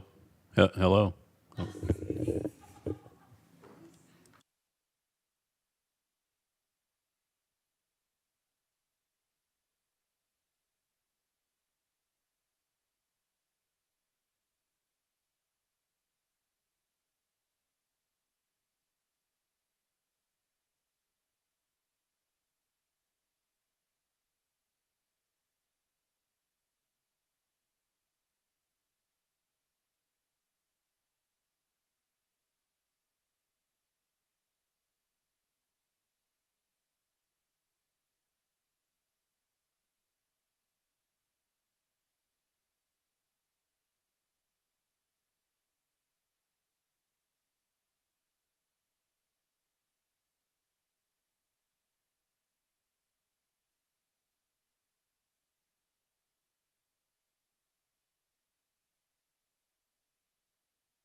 Recording in progress.